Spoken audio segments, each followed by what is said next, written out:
There's a sound that only coaches hear when the crowd leaves. It's not silence, not really. It's the echo of 1,000 decisions replaying inside their heads, the snap count that fooled a defense, the play that shouldn't have worked but did, the one that failed, because someone leaked what was never supposed to be known. When the cameras cut, when the reporters scatter, the real game begins, the one fought in notebooks, in code words, in whispers through locked doors. Football's greatest battles have never been limited to the field. They've been waged on whiteboards and in courtrooms, in the shadows where strategy meets survival. For every touchdown seen by millions, there's a play that never left the page, too dangerous, too revealing, too far ahead of its time. Coaches live and die by what's hidden between the lines. Every system, every signal, every wrinkle of motion is guarded like state intelligence. And yet, behind that secrecy lies a constant war between those who invent and those who govern, the coaches who push the game forward and the league that fights to control what the game becomes. It's an old conflict, older than most fans realize. Before billion-dollar TV deals, before digital tablets on sidelines, coaches were already guarding their playbooks like family heirlooms. Back then, they were literal books, pages of handwritten formations, sketches, and terminology coded in shorthand only their staff could understand. If a rival managed to get their hands on one, it was as scandalous as stealing nuclear plans.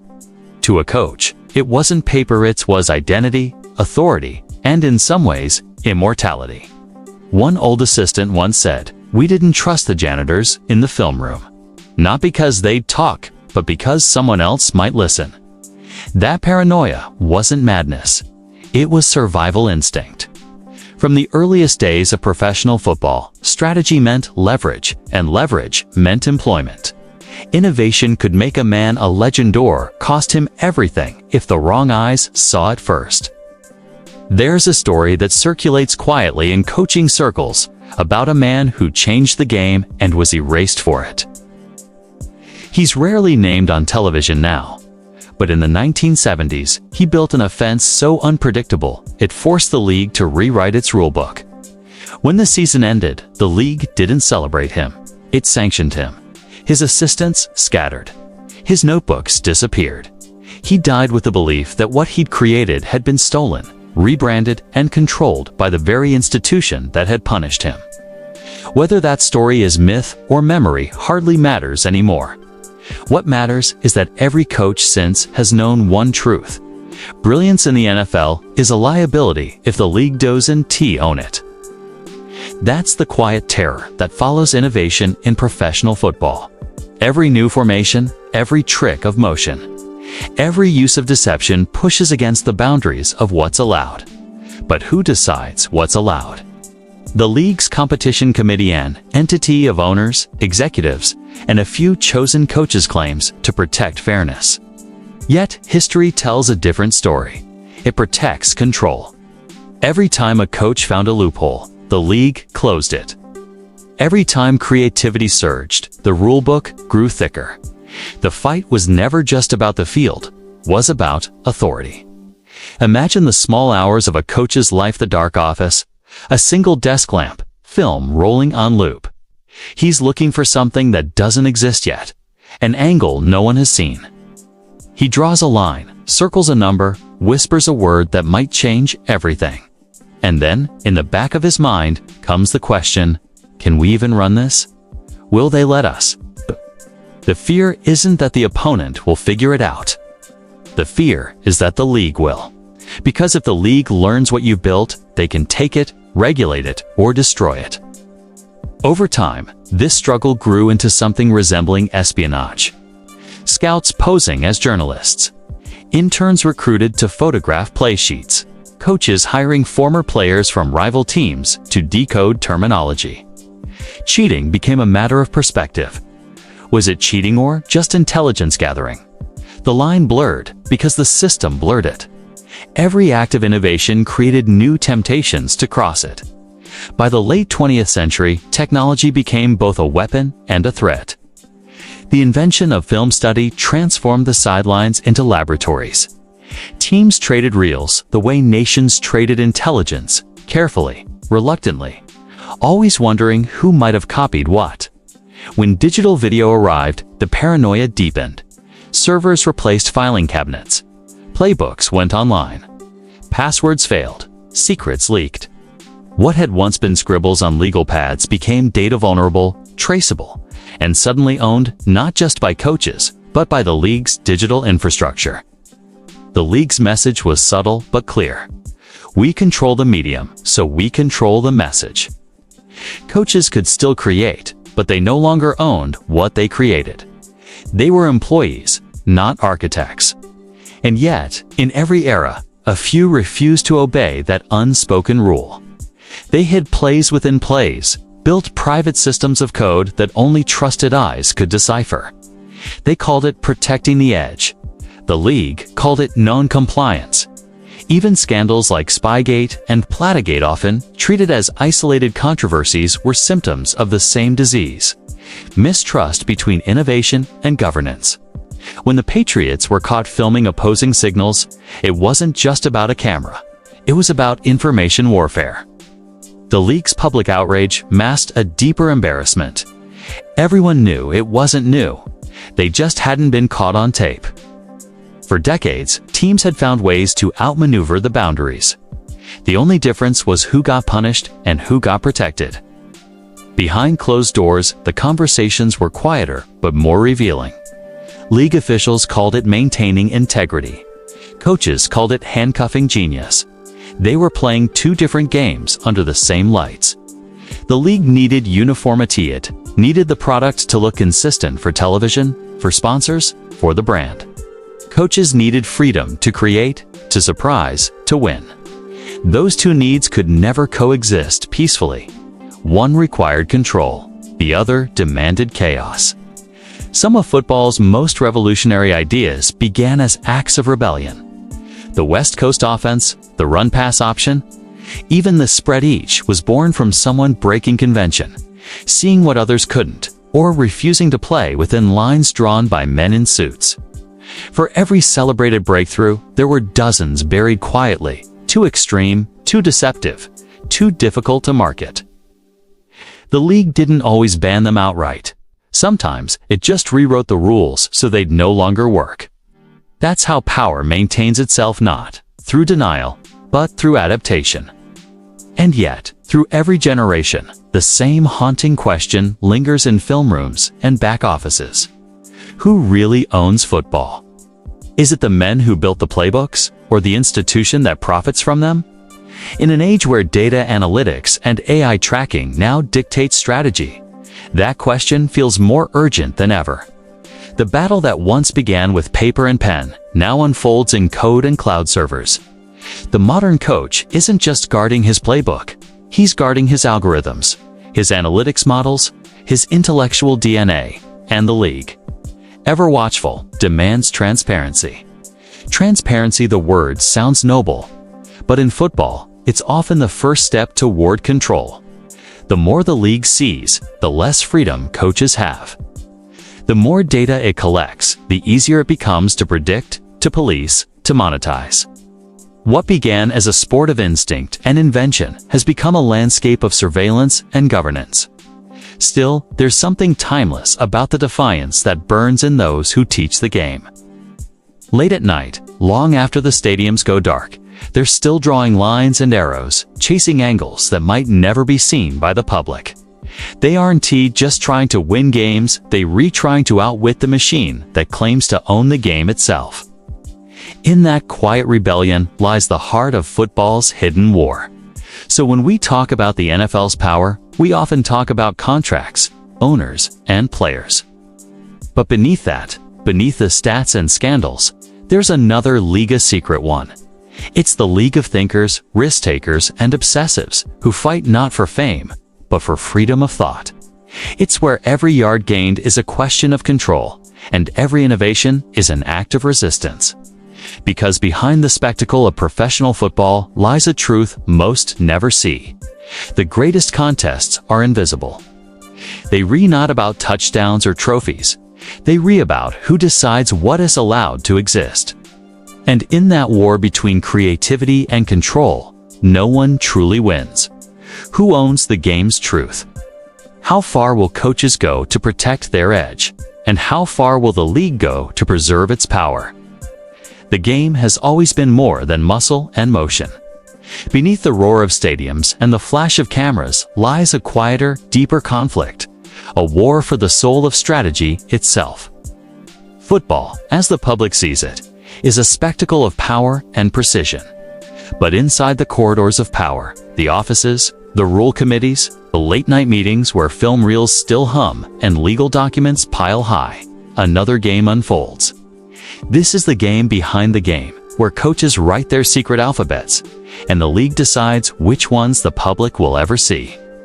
Every generation of football believes it has reached the limits of strategy, and every generation discovers it was wrong. From the earliest chalkboards of the 1920s to the algorithm-driven scouting systems of today, the evolution of football has always been shadowed by resistance.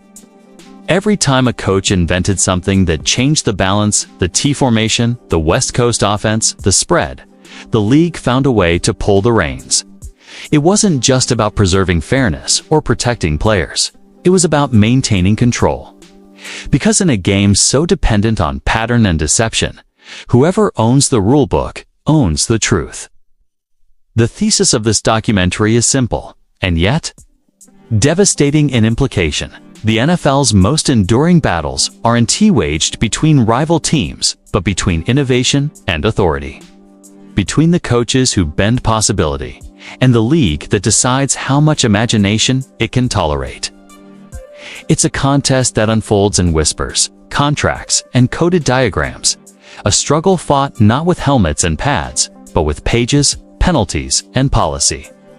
We begin in the early 20th century, when football was still carving its professional identity. Strategy was the game's hidden current, a kind of priesthood knowledge passed from mentor to disciple in smudged notebooks. Coaches like Pop Warner and Knute Rockne guarded their diagrams with religious fervor. Plays were not just tactics, they were property, intellectual weapons. To have your playbook stolen was not just embarrassment, it was betrayal. It meant exposure in a world where knowledge meant survival. The first great playbook war emerged in the 1930s, as radio and newspapers began to publicize the strategic side of football. Suddenly, fans wanted to understand the why behind the what. Journalists sought to translate the cryptic art of X's and O's for the public, but coaches resisted. They understood something deeper. That strategy was the last bastion of mystery in a game being swallowed by commerce. The first rule changes governing formations and shifts came not from safety concerns, but from outrage over one coach's innovation becoming another's advantage. One of the most infamous cases of this struggle came in 1940. After George Halas' Chicago Bears unleashed the T formation with motion, a tactical earthquake that destroyed Washington 73-0 in the NFL championship.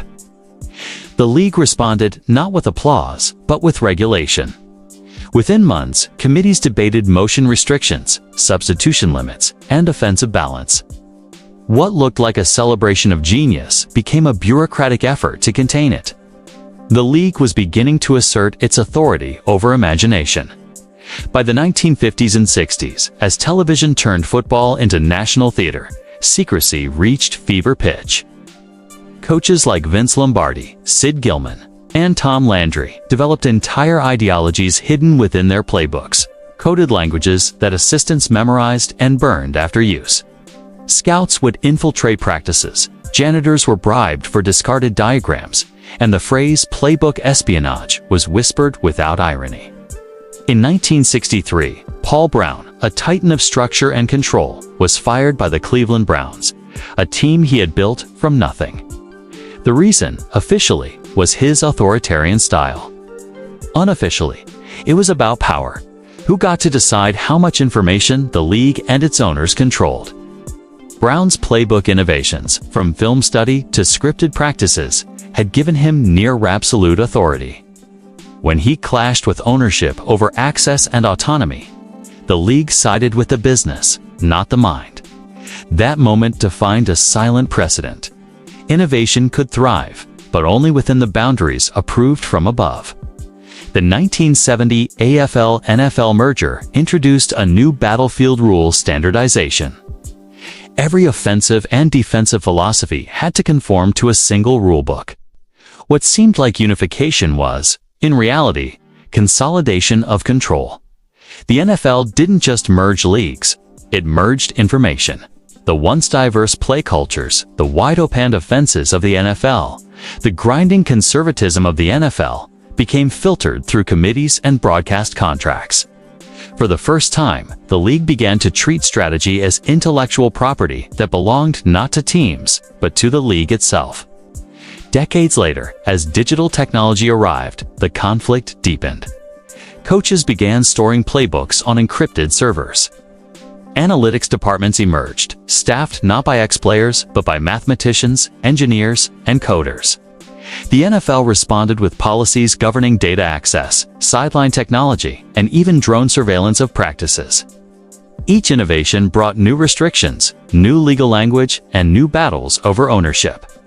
The tension was no longer only about football. It was about who owned the algorithms that defined football's future.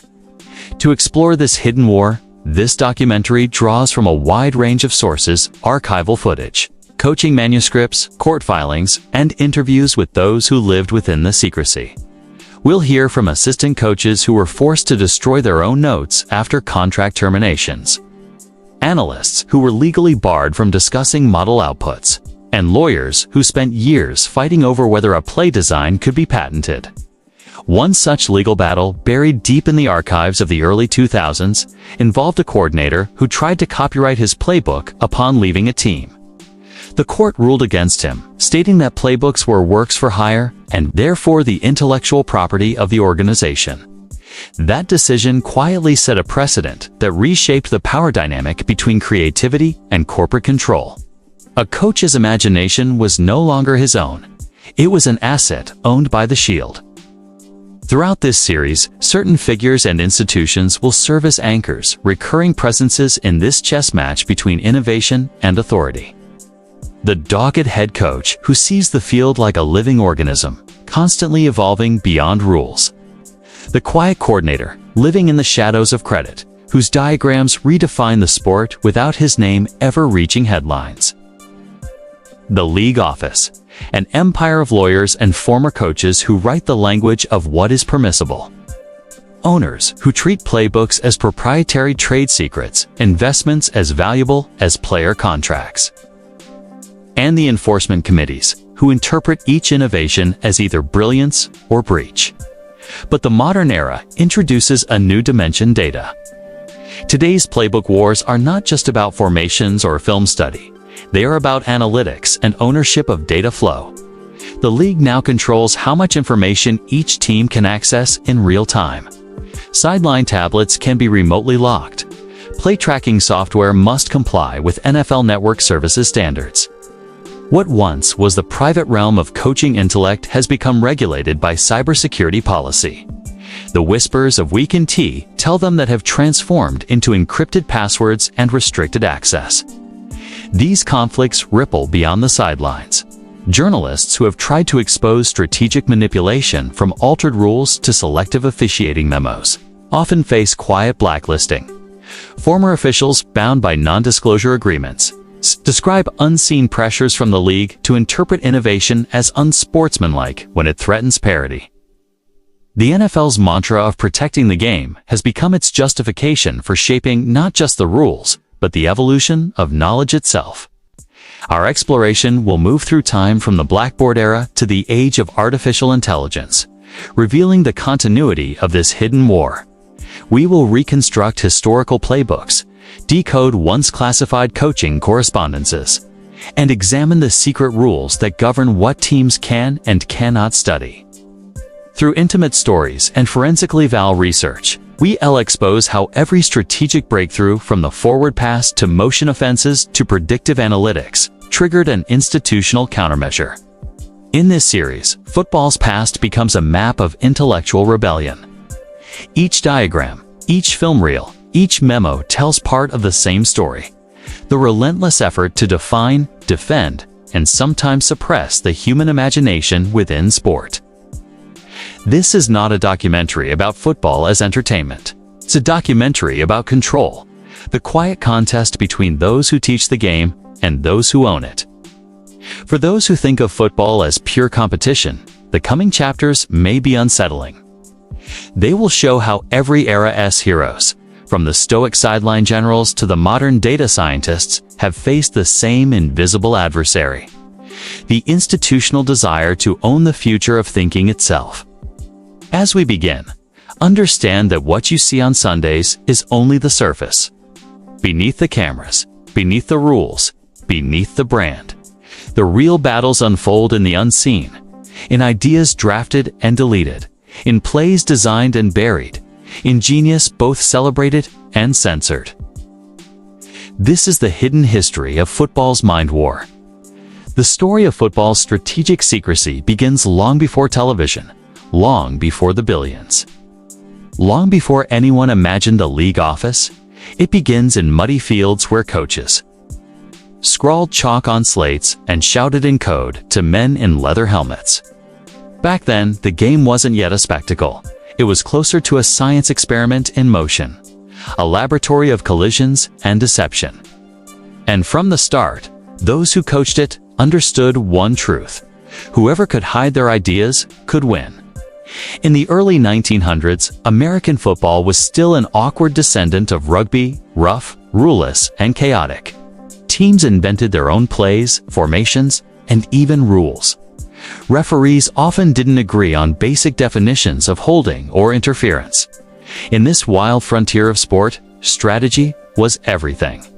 A well-timed shift, a secret formation, or a coded signal could mean the difference between triumph and injury. But more importantly, it meant reputation. Coaches were craftsmen, not celebrities.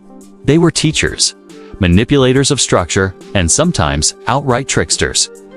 Amos Alonzo Stagg, the University of Chicago coach often called the father of modern football organization, kept notebooks so cryptic that even his assistants could not read them. His handwriting was intentionally illegible, a defense against prying eyes. Pop Warner, another legendary innovator, created secret codes for his players to disguise audibles and shifts.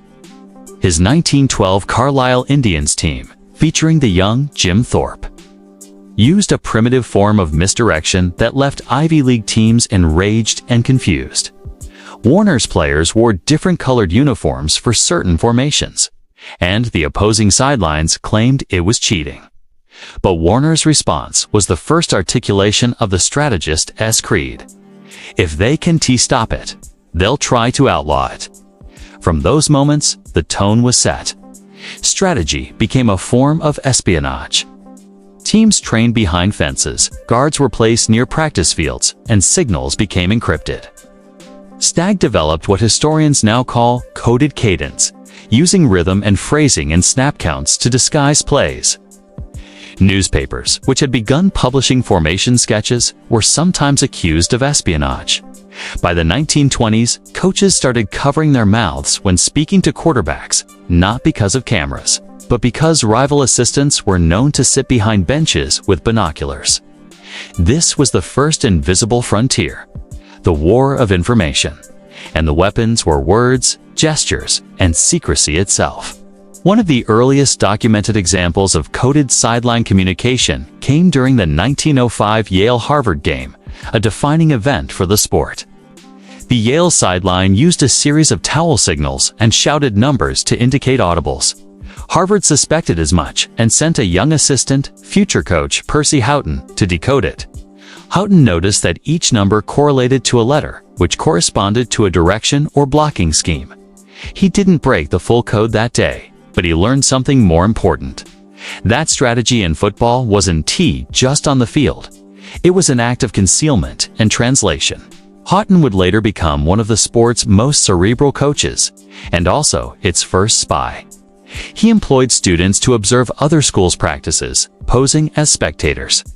When rival coaches accused him of dishonor, he called it research.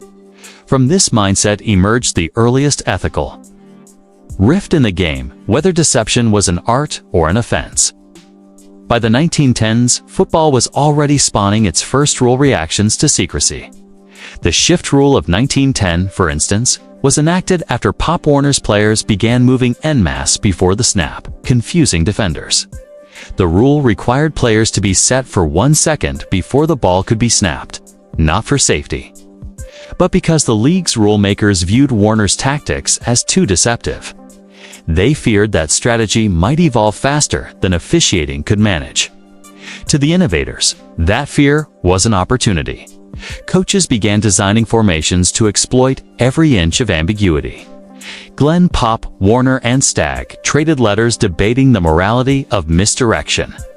Warner argued that deception was the essence of football, the logical extension of its competitive intelligence. Stagg countered that the game should be honest and visible. In those exchanges, written in fountain pen, the sport's philosophical divide took shape: imagination versus order. And as the NFL began to emerge in the 1920s, those philosophical tensions migrated into the professional realm. Early pro coaches were often former college assistants carrying stolen ideas. Because the NFL lacked a centralized rule authority in its infancy, plays and formations spread through imitation and rumor. Teams would scout one another by sending trusted players to rival camps as tryouts. These spies, once cut, would return with diagrams and hand signals. It wasn't considered shameful, it was considered survival. One famous anecdote comes from the 1923 Akron Pros, whose coach L.G. Tobin kept his playbook in a locked chest. After a crushing loss to the Canton Bulldogs, the chest was mysteriously stolen.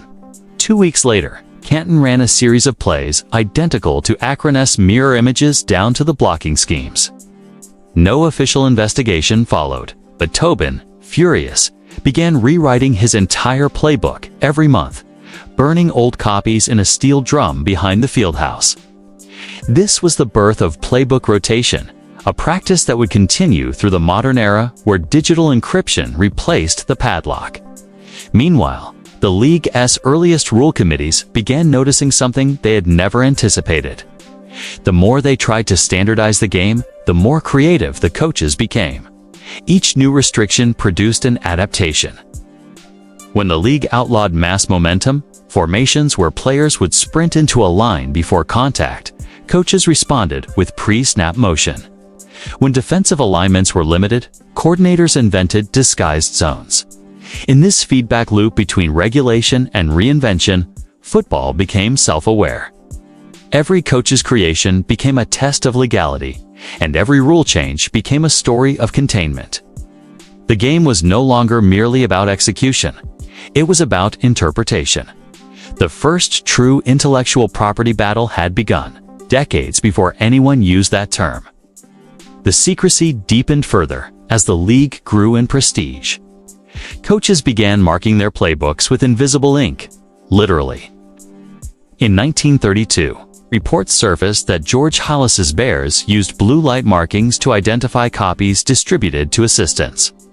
Each coach's playbook had a unique signature, so if one was leaked, Halas could trace the source. These were industrial tactics applied to sport espionage procedures that belonged to statecraft, not recreation. At the same time, the public's curiosity was growing. Magazines like Collier's and the Saturday Evening Post began publishing strategy features, where diagrams were printed for fans to study. Coaches despised this. They feared that exposing the chessboard would devalue the magician's craft. Some refused to grant interviews altogether. The more football became a national pastime, the more its creators retreated into silence. In 1935, the NFL quietly introduced a uniform play signal clause, discouraging sideline codes that could not be understood by officials. It was an early attempt to make strategy visible to demystify what was happening between coaches and players. But this move was met with quiet rebellion. Coaches simply went deeper underground.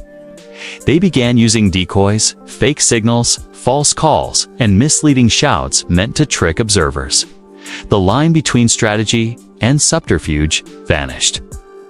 One of the most remarkable early documents of this culture is a surviving letter from Stagg to a young assistant at Springfield College. Written around 1919, in it, he warns, "Never allow the enemy to know how you think. The play is not the thing. The thinking behind it is. That is the part they can never take unless you give it to them." That single line encapsulates what would become a century-long ethos among coaches. Protect the thought, not the form. The playbook was a physical object, yes, but what it contained was philosophy. And philosophy could be stolen, diluted, or rewritten. By the 1940s, as radio broadcasts and film study entered the picture, this secrecy culture became institutionalized. Teams began enforcing internal policies. Assistants could not take notes home. Players could not discuss plays outside meetings, and coaches were required to destroy diagrams after each season. This wasn't paranoia, to a survival instinct shaped by decades of theft and surveillance. In essence, the first era of hidden plays forged the blueprint for everything that followed. It created a mindset of guarded intellect, where innovation was both celebrated and feared. It taught the sport that knowledge, once revealed, could be weaponized. And it left behind a paradox that the modern league still struggles with. The more the NFL celebrates its history of genius, the more it depends on that genius remaining invisible. Football's early architects built their legacies on secrecy because they understood the fragility of advantage. In those days, before billion-dollar contracts and high-definition film, the smallest edge, a signal, a shift, a subtle misdirection could define an era. It's why playbooks were hidden, burned, rewritten, and guarded like treasure maps. Because in the beginning, before there was fame or spectacle, there was only this, the sacred fear that someone might be listening. By the mid-20th century, secrecy in football had evolved from ritual to economy. What began as hidden chalk marks and sideline whispers was becoming something more tangible, a marketplace of ideas. Coaches realized that the real game wasn't just played on Sundays.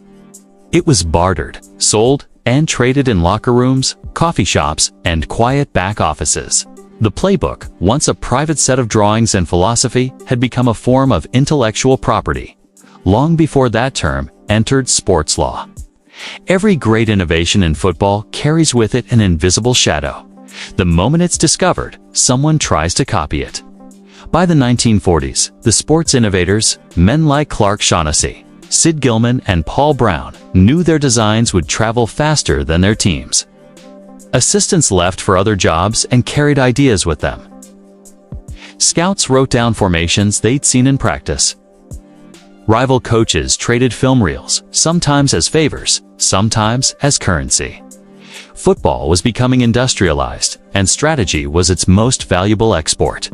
The black market for playbooks didn't begin with malice. It began with curiosity. A young assistant might take a playbook from a fired coach to study its organization.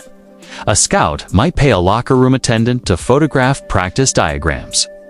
In 1946, the Sporting News ran a brief item describing how one team's assistant manager was caught selling diagram pages from his own club to a rival. The report was buried beneath box scores, but for insiders, it was proof that information had value, and value meant vulnerability. No one understood that better than Paul Brown. Widely regarded as the modern architect of system football, Brown revolutionized preparation and control. He created detailed playbooks with hundreds of pages of text, terminology, and blocking rules. Each player had his own copy, printed and numbered. Brown treated his playbook like a corporate document, confidential, not to leave the building. His assistants signed informal agreements not to share material, and when players were cut, they were required to return their copies immediately. But those playbooks were gold. Coaches around the country coveted them. In 1950, a former Browns assistant joined another team and was rumored to have retained knowledge of several formations that soon appeared under different names. Brown accused him privately of intellectual theft, one of the first such accusations in professional football. There was no law for it, no enforcement mechanism, only pride and paranoia. But Brown's fury would inspire others to follow suit, guarding their playbooks like trade secrets, often locking them away after each practice. Meanwhile, the sports expansion was spreading strategy far beyond locker rooms. The 1950s saw the rise of coaching clinics, informal gatherings where coaches from high school to the pros shared tactics and philosophy. Some charged admission. Others exchanged diagrams over beer and cigars. Many saw it as community. But hidden beneath the collegiality was a quiet exchange economy, an underground market of play concepts that passed between rival programs like smuggled code. Clark Shaughnessy, often credited with refining the modern T formation, once remarked in a 1952 interview, "Every time I lecture, I'm giving away a year's work." Yet he kept doing it because the culture demanded contribution. Football's progress depended on shared knowledge, but its survival depended on secrecy. That paradox shaped the playbook economy, a constant balancing act between innovation and imitation. By the 1960s, the printed playbook had become an artifact of obsession. Teams invested in duplicating machines just to produce cleaner diagrams. Some coaches even registered copyrights for their materials, though enforcement was rare. Vince Lombardi's Packers were known to produce small booklets labeled "Confidential." When one of these booklets appeared in a sports memorabilia shop decades later, collectors paid thousands, not for the paper, but for the insight. The NFL itself, however, did not view playbooks as proprietary. The league's stance was simple. Plays and formations, once used in competition, were part of the public domain. You could protect the words, perhaps, but not the idea. This legal gray area mirrored the intellectual property debates of the broader industrial age. Could an idea, a motion, a root combination, a blocking scheme be owned? Or was it simply a pattern of thought? Coaches, of course, saw it differently. To them, the playbook wasn't just paper, it was identity. It represented decades of trial, error, and inspiration. It contained the fingerprints of a career. For some, losing it was worse than losing a game. In 1968, a well-known assistant left his briefcase in a hotel lobby in St. Louis. Inside were over 200 pages of hand-drawn plays from his head coach's private files. The documents were later found, but only after several copies had circulated among rival teams. The assistant was quietly blacklisted. The league never commented, but internally, franchises began introducing security policies to prevent such leaks. The market for strategy was also taking on a literal form. Football books, coaching Bibles, became a publishing niche. Works like Football Scouting Methods by Steve Belichick, Father of Bill and Coaching Football Successfully by Tom Osborne, blurred the line between tradecraft and public knowledge. They revealed systems but withheld essence, diagrams without soul. Still, these books were part of the new economy. Playbooks as commodities sold to aspiring coaches and fans alike. But where commerce exists, so does corruption. In the 1970s, several universities reported cases of playbook theft, stolen binders turning up before rivalry games. The NCAA tried to treat these incidents as ethical infractions, but there was little they could do. Information moved too easily. Xerox machines, then the photocopier, then the fax. Each technology expanded the black market. Scouts began mailing diagrams. Opposing assistants traded play call tendencies for personal gain. And as television broadcasts dissected strategy for viewers, the line between education and espionage blurred even further. Announcers began using telestrators to break down plays in real time. For the first time, millions of fans were seeing the logic behind formations that coaches had spent decades concealing. What had once been hidden became televised, analyzed, replayed in slow motion. Coaches hated it. Some refused pre-game interviews, claiming commentators were helping the enemy. In truth, they weren't entirely wrong. The spread of televised analysis meant that teams could record broadcasts, slow them down, and reverse engineer strategy. By the late 1970s, every team had a film department, and those departments became the new front line in the information wars. Scouts traded footage, but they also traded notes. The playbook economy had moved from paper to film. What made this era so defining was that it revealed football's strange capitalism of knowledge. Every innovation had an exchange rate. Every page, every diagram, every reel had value, but that value depended on secrecy. Once an idea was copied, it depreciated. Once it was broadcast, it was obsolete. Coaches began hoarding innovation like currency, guarding their notebooks the way financiers guarded ledgers. Even today, fragments of this underground market survive in the collector world. On auction sites, you can find vintage playbooks, Hollis's handwritten notes, Lombardi's blocking diagrams, even early digital prints from the 1980s, selling for thousands. But these aren't just memorabilia. They are relics of an unregulated economy, proof of a century-long belief that football's genius lives on the page. The irony is almost poetic. The more football evolved into an empire of transparency, statistics, broadcasts, open practices, the more it relied on a culture of concealment. Coaches learned to trade ideas quietly, to pay homage to those who came before them while still pretending to invent from nothing. The playbook became both a tool of collaboration and a fortress of ego. By the end of the 20th century, this economy of ideas would collide with something far greater: data. The playbook's pages would migrate into databases, analytic systems, and digital networks. The old black market of paper and ink would become a digital battleground of access, encryption, and surveillance. But the principle would remain unchanged. Knowledge is power, and power demands protection. Before that digital transformation, though, there was a time when a single page could change a season, when a scout's secret trade or a misplaced binder could decide championships. It was the age when strategy was still tactile, when paper carried weight, when ink was sacred. The playbook economy was the game behind the game, the invisible marketplace where football's true currency was intellect. And every coach was both traitor and thief.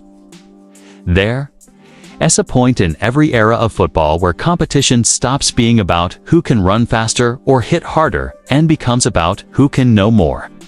By the 1930s, the sport had matured just enough to realize that knowledge itself was a weapon. Strategy wasn't merely drawn in chalk anymore.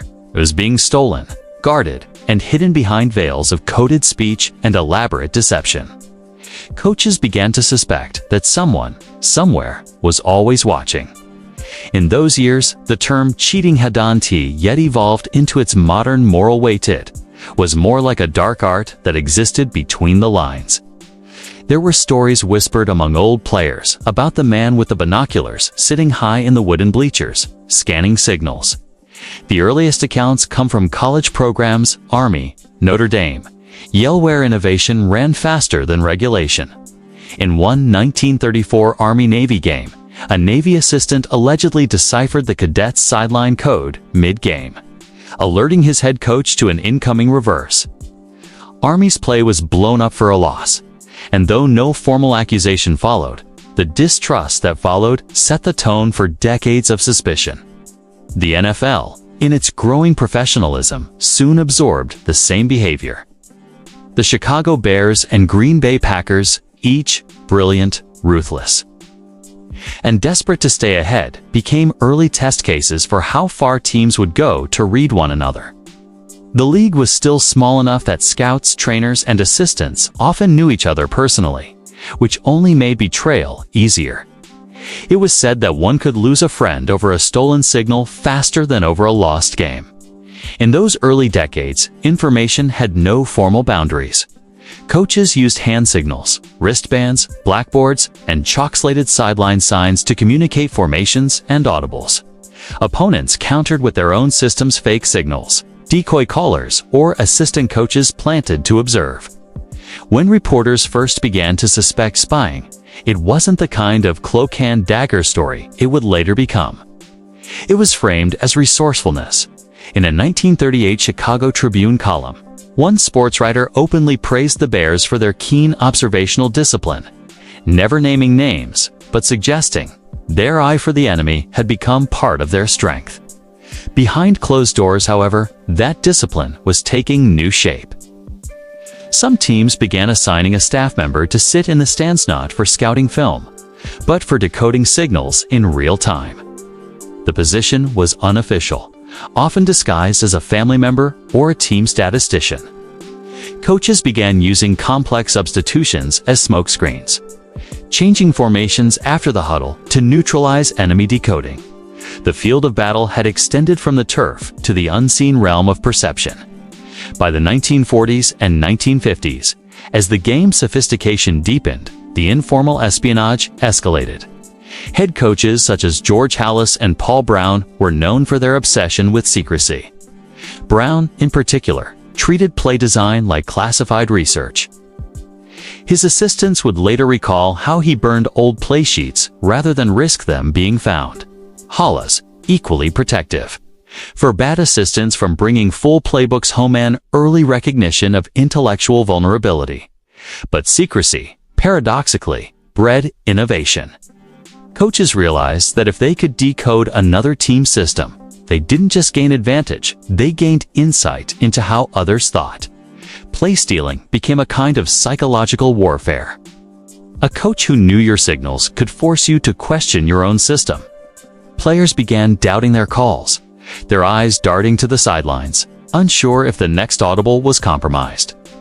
It created chaos, and with it, a thrilling uncertainty that made football feel alive, unpredictable, and human.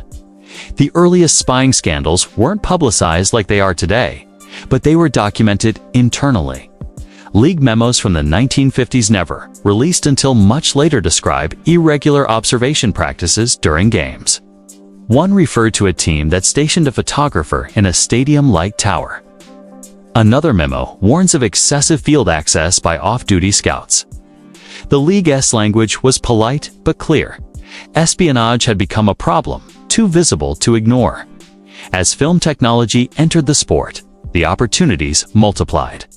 By the 1960s, nearly every team was filming opponents' practices when possible, sometimes legitimately, often not. Scouts developed cheat sheets not only for plays, but for tendencies, hand movements before the snap, eye direction of quarterbacks, sideline gestures by coordinators. Each observation went into binders thick with typewritten notes. These were primitive database as the foundation of modern analytics, but their acquisition bordered on theft.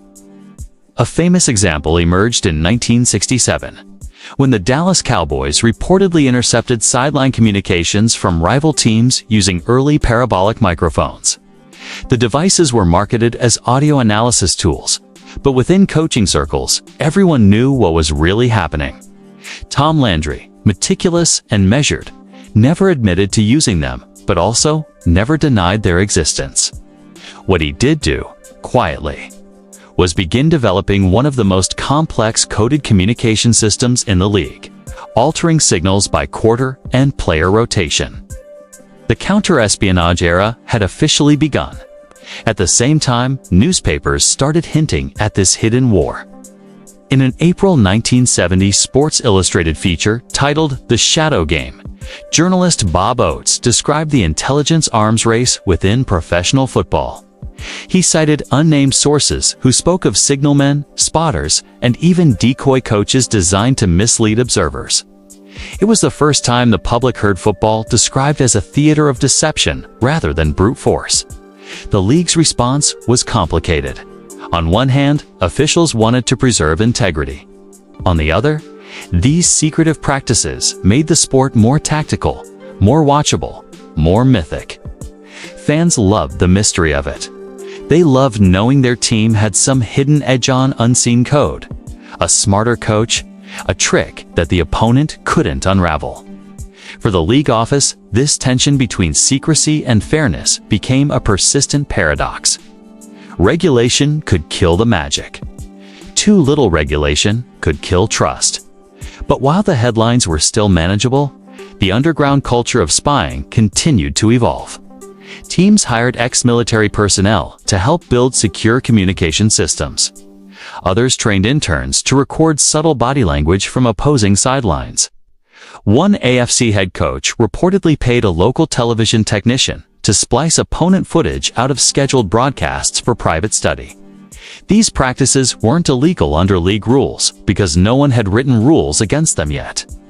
When the rules finally did arrive in the 1980s, they were vague and unenforceable.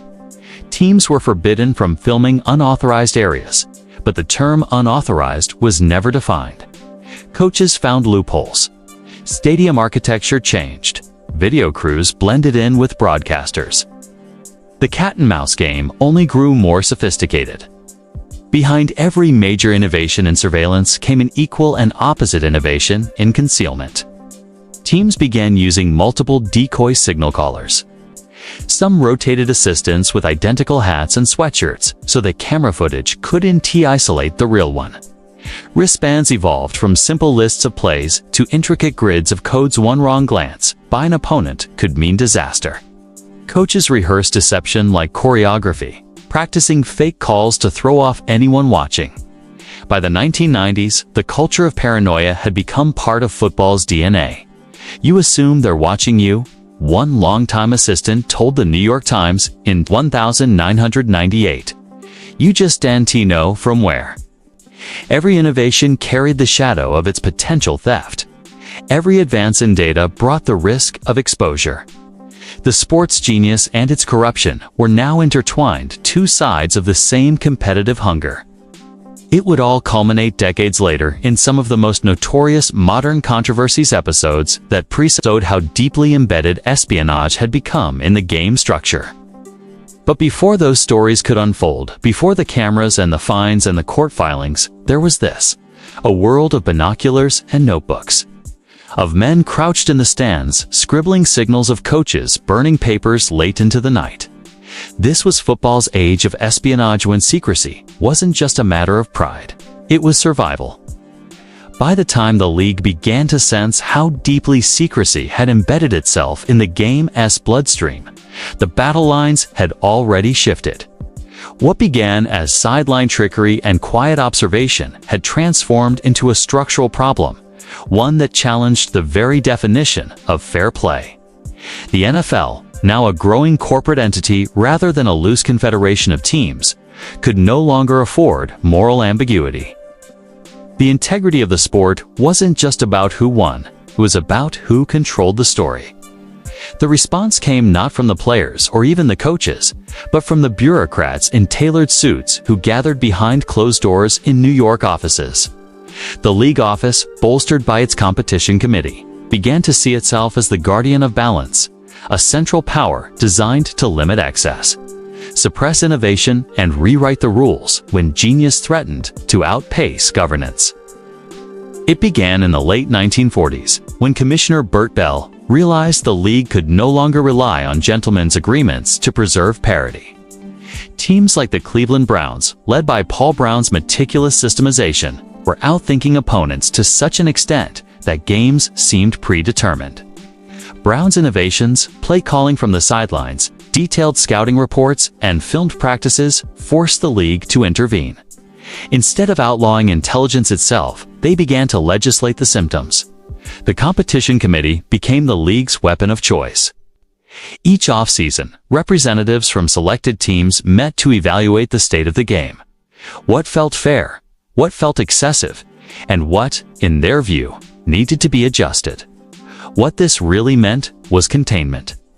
When a tactic grew too effective, too unpredictable, too difficult to officiate, it was redefined as illegal.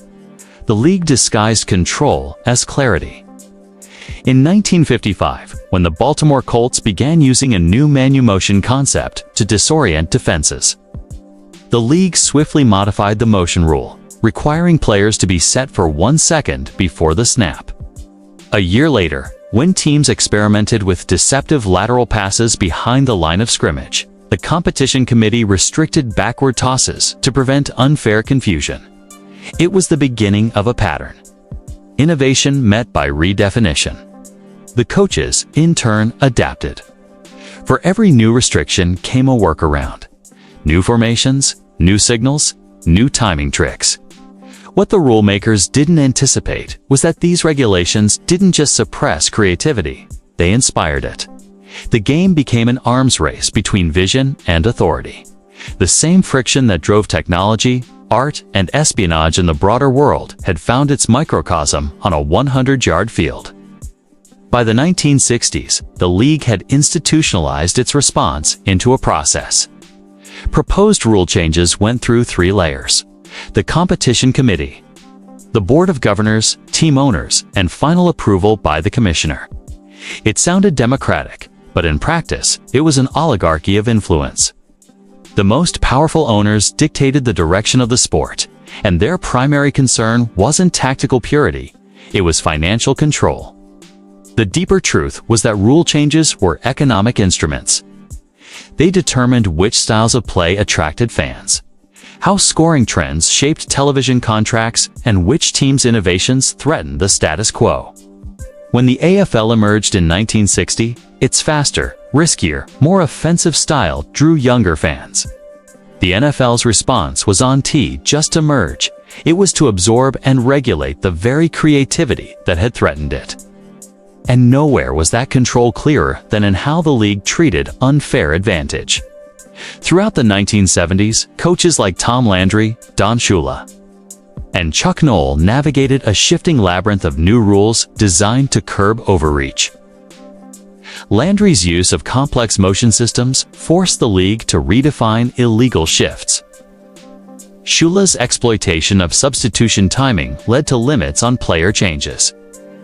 Noll's Steelers, who mastered physical dominance through bump, panned run coverage, inspired the infamous 1978 rule change that restricted contact with receivers beyond 5 yards, a moment that fundamentally reshaped the modern passing game. That single rule, simple in wording, seismic in effect, revealed the league's true philosophy. The NFL was no longer reacting to infractions. It was managing perception. The 1978 changes, often described as promoting offensive freedom, were in fact designed to make the game more television-friendly. More passing meant more highlights. More highlights meant more ratings. And more ratings meant more money. It was also around this time that the term competitive balance began appearing in official league documents. It sounded noble, but within coaching circles it carried a different translation: enforced parity. The league didn't want dynasties born from strategic brilliance. It wanted unpredictability, drama, and franchises that could all sell hope.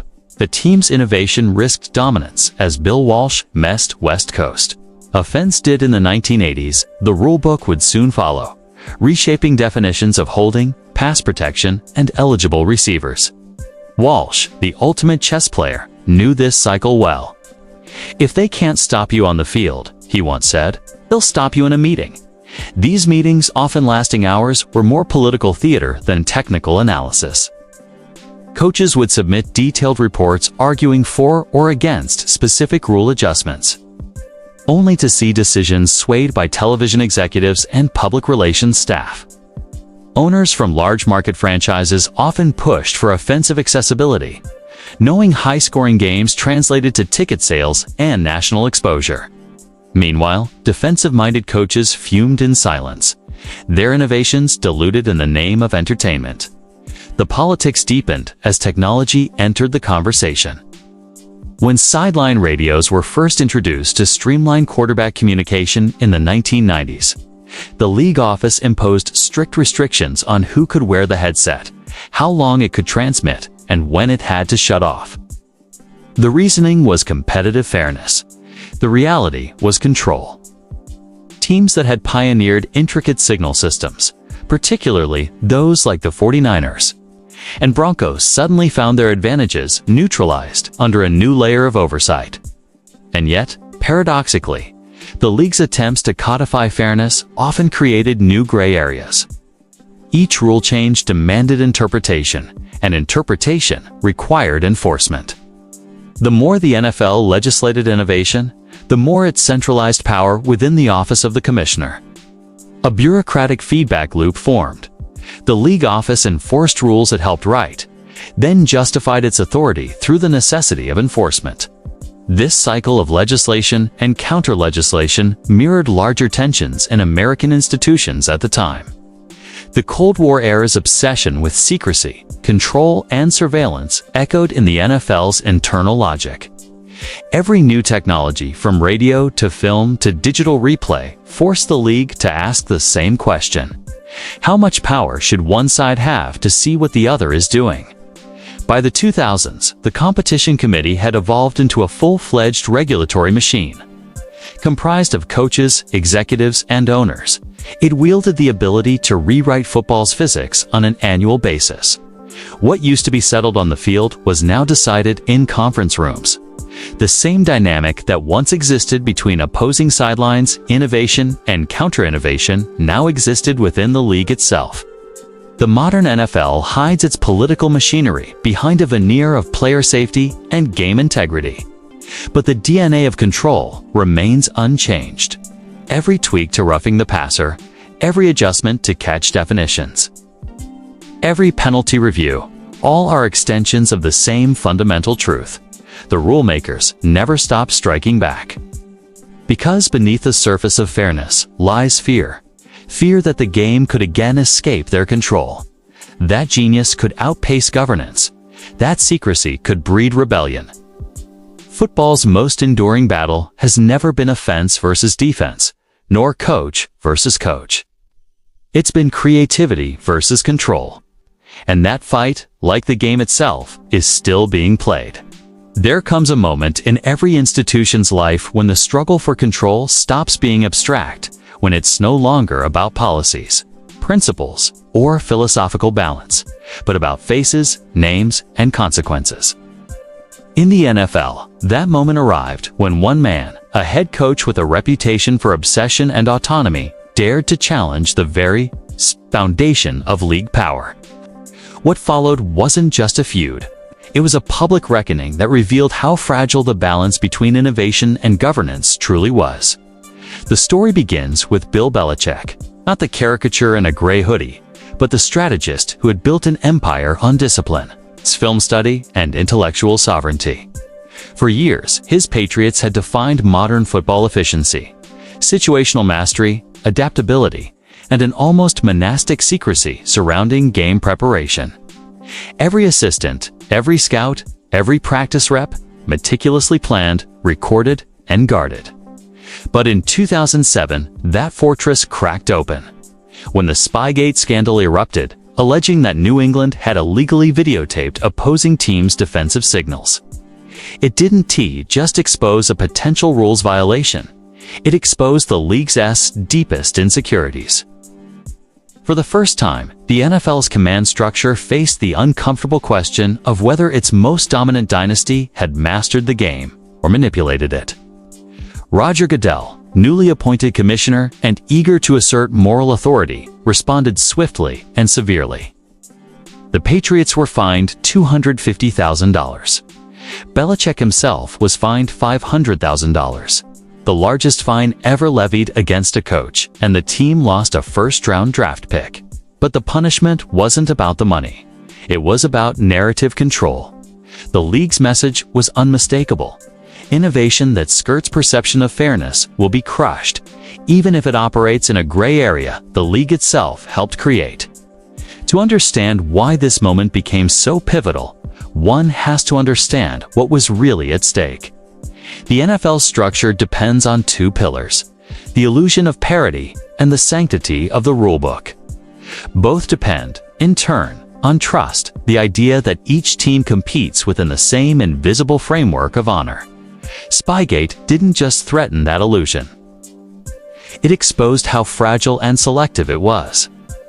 The irony, of course, was that every team had been watching, studying, and decoding opponents for decades.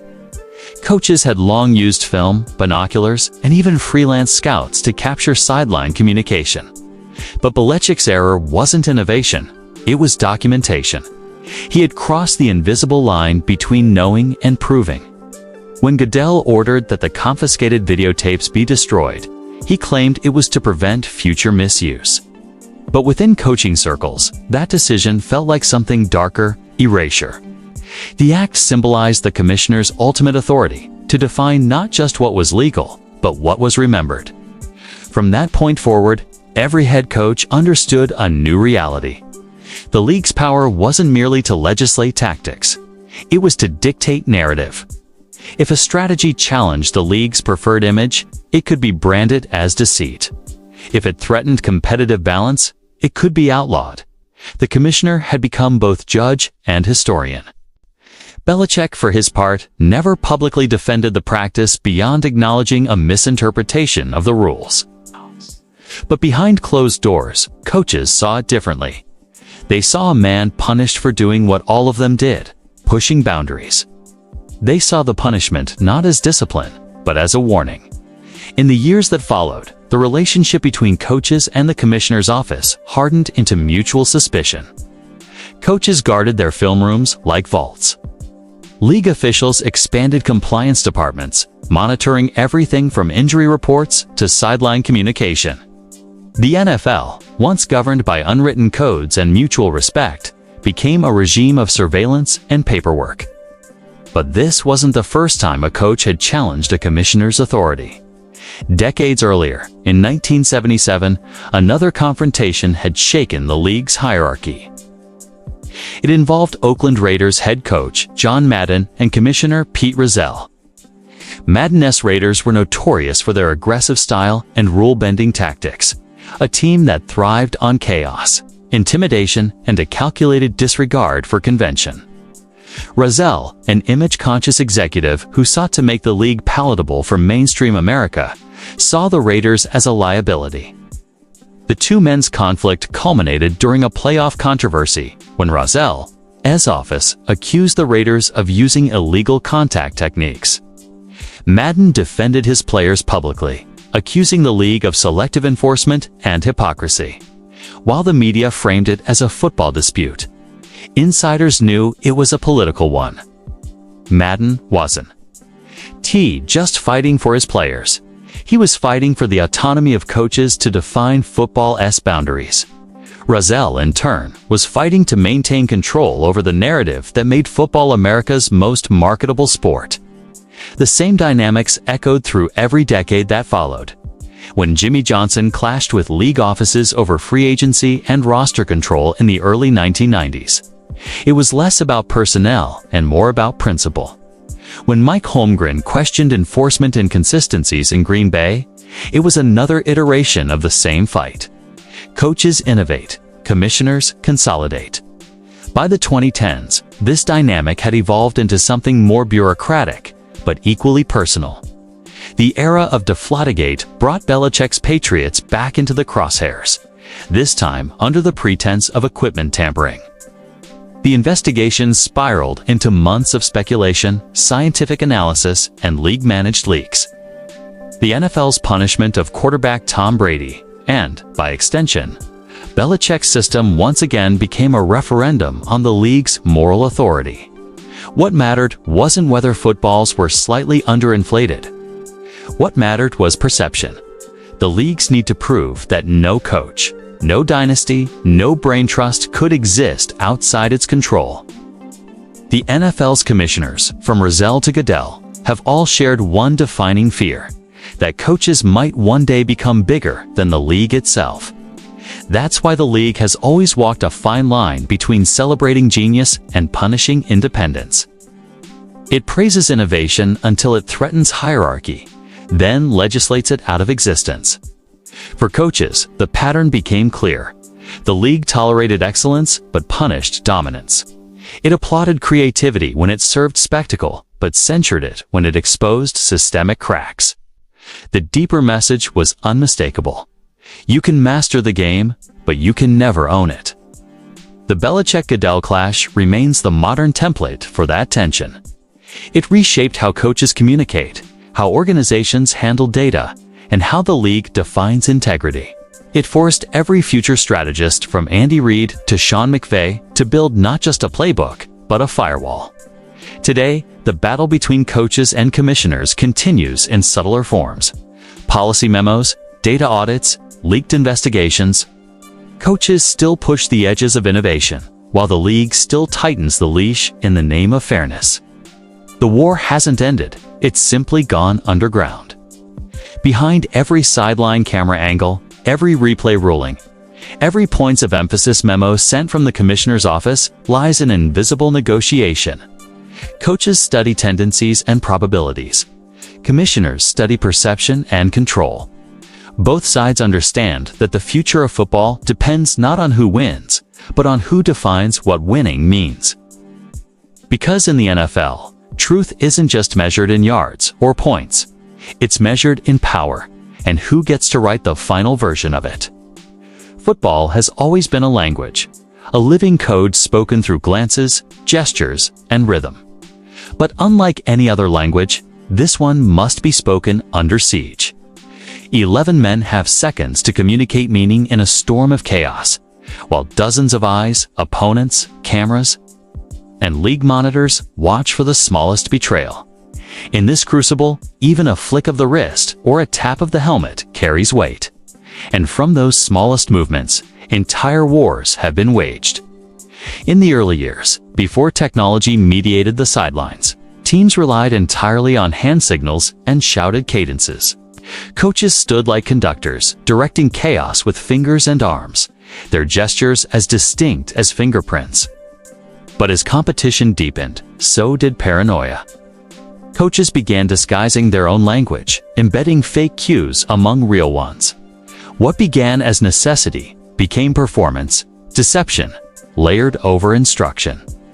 The first documented case of signal subterfuge dates back to the 1920s, when the University of Illinois and the Chicago Bears, both innovators in organized football, experimented with sideline codes to mask audibles. Newspapers wrote about it like wartime espionage. The Bears may have a secret sign for slaughter. By the 1950s, when the NFL began integrating film study into weekly preparation, the obsession with decoding those signals had reached full bloom. Scouts watched from bleachers, sketching formations and recording the movements of assistant coaches. Sid Gilman, one of the fathers of the modern passing game, once said, "Film doesn't lie, but it does whisper secrets." He was referring not to players, but to sideline behavior, the rhythm of substitutions, the moments when an assistant stepped forward or turned his head. Every movement became potential intelligence. Gilman's genius was not just in crafting plays, but in reading opponents' process. He understood that the real game unfolded on the margins of visibility. As teams evolved, the sideline became a theater of control. Assistants stood shoulder to shoulder, holding colored cards, clipboards, and towels, each a potential code or decoy. Quarterbacks memorized cadences, not as sentences, but as puzzles. A single added syllable could flip the play's entire structure. A change in tempo could draw defenders offside or disguise a screen. What had once been instinct became choreography. Then came the palm cards. In the late 1980s, coaches began adopting laminated cue cards that listed a dizzying matrix of plays, signals, and corresponding code words. They were small enough to fit in a hand and thick enough to hide intent. The cards became both weapon and shield, tools to conceal communication from cameras and from the league's watchful eyes. But their very existence raised a question the NFL could no longer ignore. At what point does protection become deceit? The turning point arrived in 1994. When the league finally permitted electronic communication between coaches and quarterbacks via helmet radios. The move was sold as modernization, a way to improve fairness by reducing miscommunication. But to the coaching fraternity, it was the first digital leash. The new system came with rigid rules. Only one player per team could wear the device. Communication was cut off with 15 seconds left on the play clock. No other electronics were permitted. It was, in effect, an agreement the league would allow innovation, but only on its terms. Coaches like Mike Holmgren, Bill Cowher, and Mike Shanahan quickly realized the implications. Radio simplified operations, but killed spontaneity. The art of real-time adaptation, the secret language between coach and player, was being standardized. And with standardization came surveillance. Every word transmitted could, theoretically, be monitored or recorded. The intimacy of signal calling had been replaced by a controlled channel.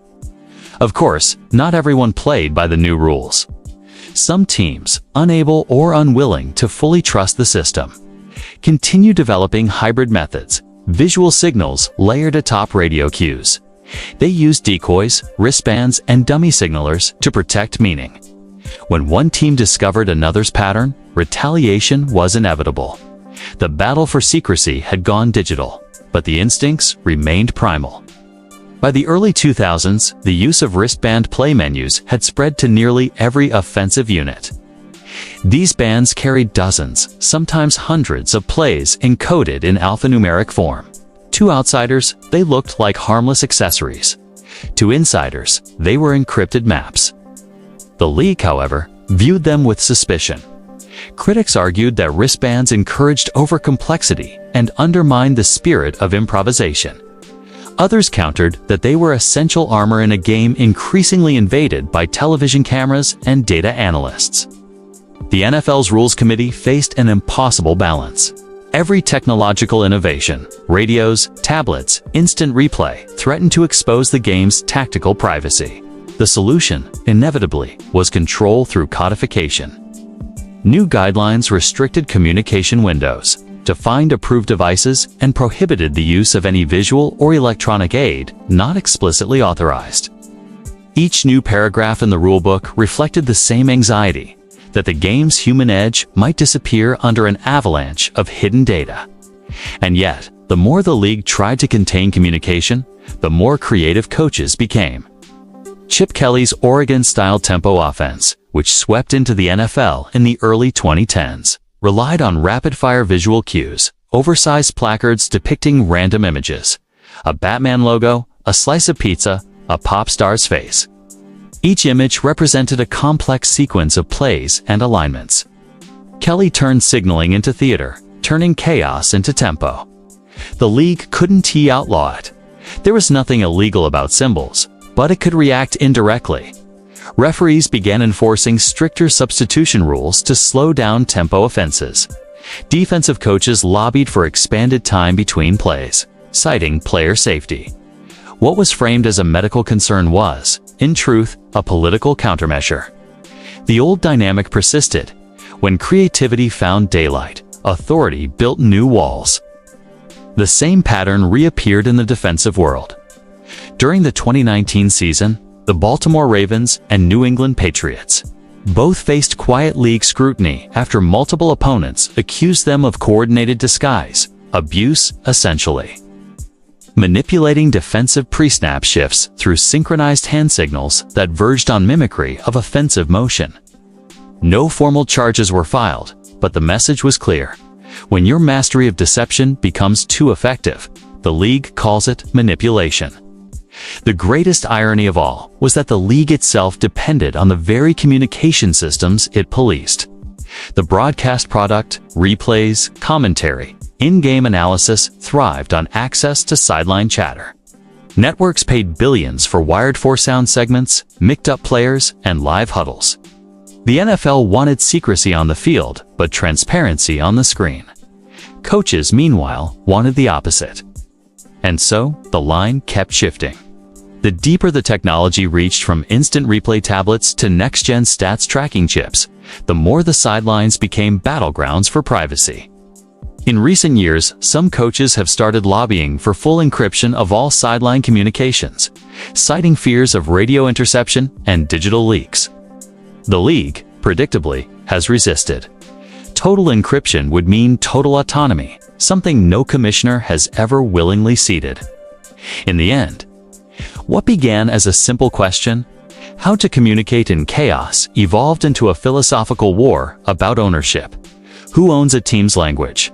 The players who speak it, the coaches who invent it, or the league that broadcasts it to the world?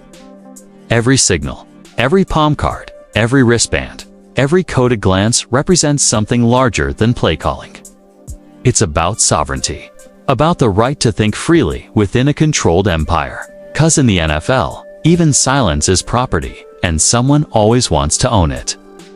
There was a time when the only record of a football game was memory. Coaches drew from recollection, not replay. Judgment, not data. But when the first 16mm film reels began worry in locker rooms and film booths during the 1930s and POCs, something irreversible began. The game, once ephemeral, suddenly had a memory of its own, and that memory could be studied, traded, and stolen. This was the dawn of what would become football's greatest hidden battlefield: the control of film, tape, and data. At first, the technology was crude. Grainy black and white footage captured from the end zone or high in the stands. Sometimes overexposed, sometimes so dark it blurred into abstraction. But for coaches, it was gold. They could pause and rewind, trace blocking angles, chart defensive shifts, or isolate the tells of a quarterback's cadence. Film transformed preparation into science, turning instincts into blueprints. And with that came paranoia. Because film could also reveal secrets. Once a team had footage of an opponent's game, it had the keys to their tendencies. The motion before the snap, the posture before the blitz, the depth of the safety. Everything that used to exist only in fleeting live action could now be dissected in slow motion. So coaches began guarding their reels like treasure. Some locked them in safes. Others labeled decoy reels with fake titles to confuse interns or scouts. One legendary coach from the 1950s was said to have burned practice film after viewing sessions, declaring, "No one gets this twice, not even us."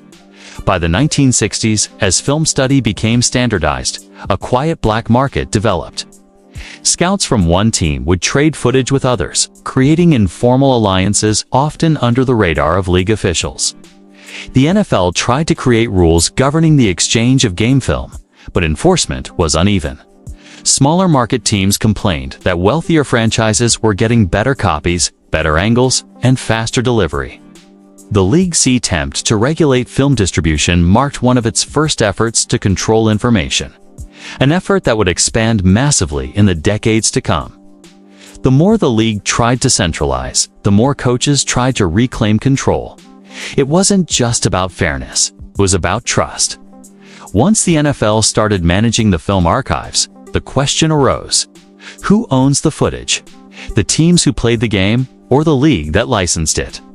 That question, still unsettled even today, would explode later in the digital era, but its roots were already visible in those early reels. By the 1970s, when film gave way to videotape, things became even murkier.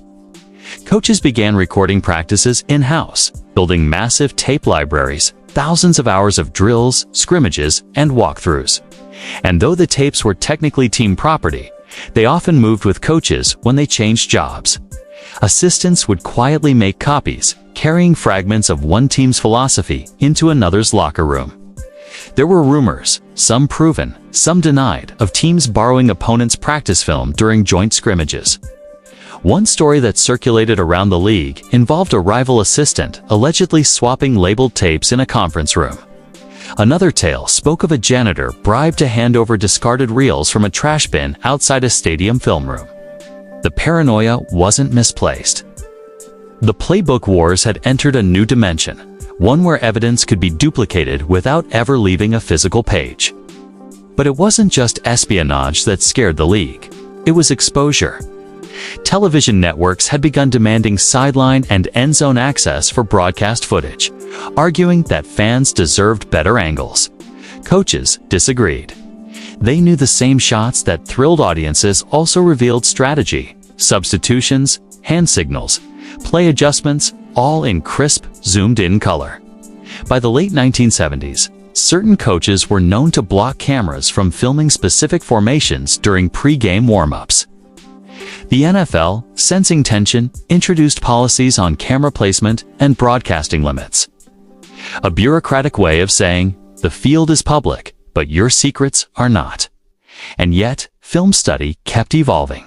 The 1980s ushered in tape libraries so extensive they rivaled military archives.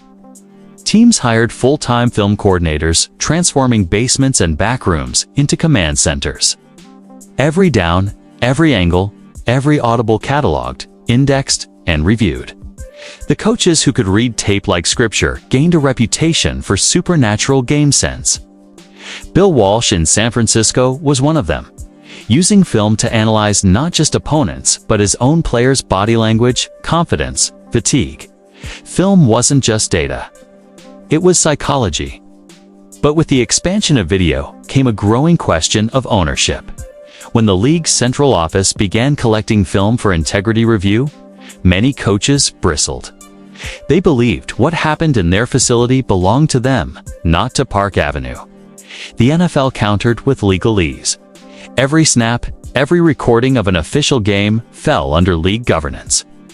What had started as a tool for learning had become a tool for power. Then came the lawsuits. In the 1990s, a series of disputes erupted between former coaches and teams over archival film rights. One retired coordinator tried to publish a teaching series using his old Team S footage. The franchise sued. Another, a longtime scout, was fired after allegedly selling vintage reels to a sports collector. The courts found themselves ruling on what no one had ever imagined. Could a football play captured on film be considered intellectual property? The answer wasn't clean. Judges struggled to balance the creative element of strategy with the corporate structure of professional sport. In one ruling, a court noted that a football play, while inventive, is not a work of authorship protected under copyright law. Yet in another, the same reasoning was used to affirm that film of a game once recorded was protected, but owned by the entity that commissioned it. The result was paradoxical. The playbook remained the coach's intellectual labor, but the recording of that play belonged to the league. By the early 2000s, as digital systems replaced VHS, the stakes multiplied again. Now teams could share, copy, and store footage in the cloud. The NFL introduced its own centralized platform, a digital film vault called Game Rewind, later replaced by Game Pass. On the surface was a convenient standardized access for all clubs. But inside team circles, it was viewed as a surveillance network. League officials could review any team's film, audit internal uploads, and monitor compliance. The war for strategic privacy had become digital, bureaucratic, and relentless. Modern coaches still talk about it in hushed tones. One defensive coordinator described the feeling as being watched through your own cameras. Others complained that the league's analytics teams were using their practice data to influence officiating and rule emphasis. The paranoia that began with secret reels in the 50s had grown into a full-blown data Cold War. Every pixel, every frame of slow-motion tackle, every encrypted tablet carried on the sideline, all of it part of an unseen tug-of war over who really owned the knowledge of the game. And the human toll hasn't gone unnoticed. Veteran coaches, shaped by eras when a film reel could end a career, have developed rituals of control. They keep backup drives off-site. They refuse to upload practice film to cloud servers until absolutely required. Some still record on standalone cameras, disconnected from any network, out of habit. The old paranoia endures, justified by decades of betrayals and leaks, because they remember the lesson of film's first revolution. Once the game could be recorded, it could also be taken. Once a play could be replayed, it could be judged, dissected, and weaponized. The whistle and the click of the projector became part of the same sound, the sound of football learning to live with its own evidence. And somewhere between those frames, between the truth of the camera and the secrecy of the sideline, the NFL found itself in a permanent standoff. The league wants transparency. The coaches want autonomy. Both sides claim it's about integrity, but both know it's really about control. Control of the image. Control of the record. Control of the story that defines what the game is. 'Cause in the modern NFL, truth isn't decided on the field anymore. It's edited in the film room. By the time the NFL entered the 2010s, the playbook wasn't just paper or film anymore. It had become data. Millions of points collected from sensors, cameras, and databases that measured everything from player speed to oxygen recovery rates. And once the game became quantifiable, it became negotiable. The new battlefield wasn't just on the sideline or in the commissioner's office. It was in the servers, the spreadsheets, and the proprietary codebases that powered the sports analytical revolution. The first hints came quietly. Around 2007, a handful of forward-thinking teams began hiring mathematicians, data scientists, and economists, people who had never played a down of football, but who could read a scatterplot like a coach reads a formation. The league laughed at first. Numbers didn't bleed, they said. You couldn't measure heart. But those same teams, notably the Patriots, Ravens, and Eagles, started winning not by luck, but by statistical design. They drafted undervalued players, predicted fourth down conversions, optimized clock management, and studied tendencies so granular that even the color of gloves came under scrutiny. And yet, as analytics reshaped front offices, it also disrupted the sport's balance of power. For the first time, a coach could be overruled by data. A general manager could question a call based on a model's probability curve. Teams began building their own in-house algorithms, guarded as fiercely as any playbook. The Patriots had proprietary software that tracked decision efficiency. The Browns, under an analytics-heavy regime, built a war room that resembled a hedge fund trading floor. The Cowboys invested in biometric tracking systems that bordered on surveillance. Every yard, every hit, every breath became a data point, feeding an invisible intelligence race. But the league, always wary of losing control over its narrative, was watching. And the NFL's office in New York saw both promise and threat in this new frontier. On one hand, analytics made the game look modern, progressive, scientific. On the other, it created asymmetry. If one team's algorithm could predict opponent tendencies with 80% accuracy, did that still count as fair competition? The league's first step toward containment came in 2015 with the launch of the Next-Gen Stats Program, a league-wide initiative using RFID chips embedded in player shoulder pads and footballs. Every movement on the field could now be tracked in real time. Speed, acceleration, direction, route distance, tackle proximity. It was revolutionary, but it came with fine print. The data didn't belong to the teams. It belonged to the NFL. Suddenly, coaches and analysts found themselves negotiating over information about their own players. Teams could view processed metrics, but not the raw data streams. The league claimed it was for consistency and integrity, but the subtext was clear: control. The same power struggle that once revolved around film reels had now shifted into the digital ether. The NFL had learned from its past the less freedom coaches had to define their own truth, the more centralized authority the league could maintain. Some teams pushed back quietly. They built shadow databases, secondary repositories of performance data captured through private sensors, wearables, and proprietary software. These systems existed in the gray zone between league policy and innovation, often justified under the guise of player health monitoring. In reality, they became vaults of strategic intelligence. A team could track how fatigue altered a linebacker's pursuit angle, or how weather patterns affected a kicker's trajectory. The more they measured, the more they knew. And the more they knew, the less they wanted to share. Behind the scenes, disputes began brewing between analytics directors and league officials. One former data architect described how the league's central servers could ping a team's data environment to verify compliance, effectively scanning what files were uploaded and how they were labeled. They call it governance, he said, but it feels like surveillance. It wasn't paranoia. Around 2019, reports surfaced that the league was quietly auditing team analytics systems for data security. Several franchises received formal warnings about storing unauthorized player performance data. The message was unmistakable. Innovation was welcome, but only under league supervision. What began as a scientific revolution was mutating into a bureaucratic conflict, a battle between the math and the mandate. Inside front offices, this tension reshaped culture. Coaches, once the ultimate authority on football knowledge, now found themselves consulting data departments for validation. Play calling sheets grew dense with probability tables and situational breakdowns. Younger coordinators fluent in code became as valuable as seasoned scouts. Yet, amid this shift, a philosophical question emerged. Who truly understood the game better? The man on the field or the machine behind the curtain? Some embraced the synthesis.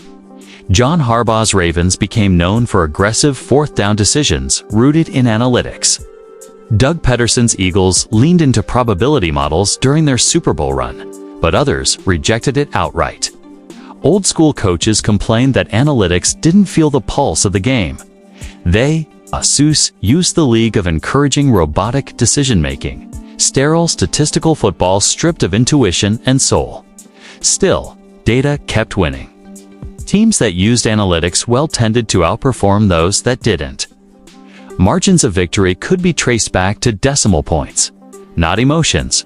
But victory came at a price: secrecy. Because the most advanced teams treated their data models as classified material. Analysts signed NDAs stricter than defense contractors. Hard drives were encrypted and servers disconnected from public networks. Some organizations even built firewalled war rooms, windowless signal-jammed chambers where algorithms were trained and tested in isolation. What had once been a shared sport of tactics and adaptation had evolved into a high-tech arms race. And at the center of it all, again, was ownership. In 2021, when the NFL renewed its data partnership with Amazon Web Services, controversy erupted.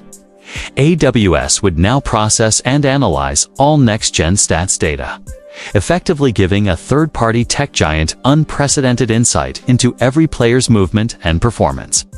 Teams worried about data leakage.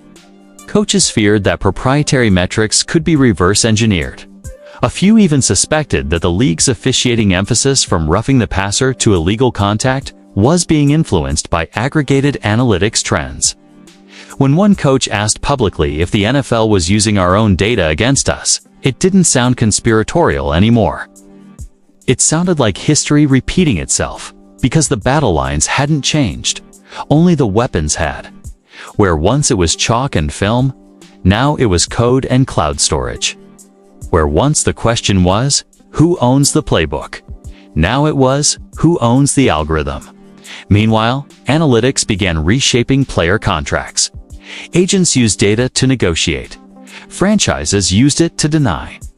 A linebacker's range could be reduced to a line on a graph. A receiver's decline could be predicted by acceleration decay models. Even the draft, once guided by gut and grit, became an exercise in data forecasting. Some scouts began whispering that football was losing its humanity to regression models. But beneath the noise, one truth persisted. Those who controlled data controlled destiny. In private meetings, owners began investing in proprietary AI models.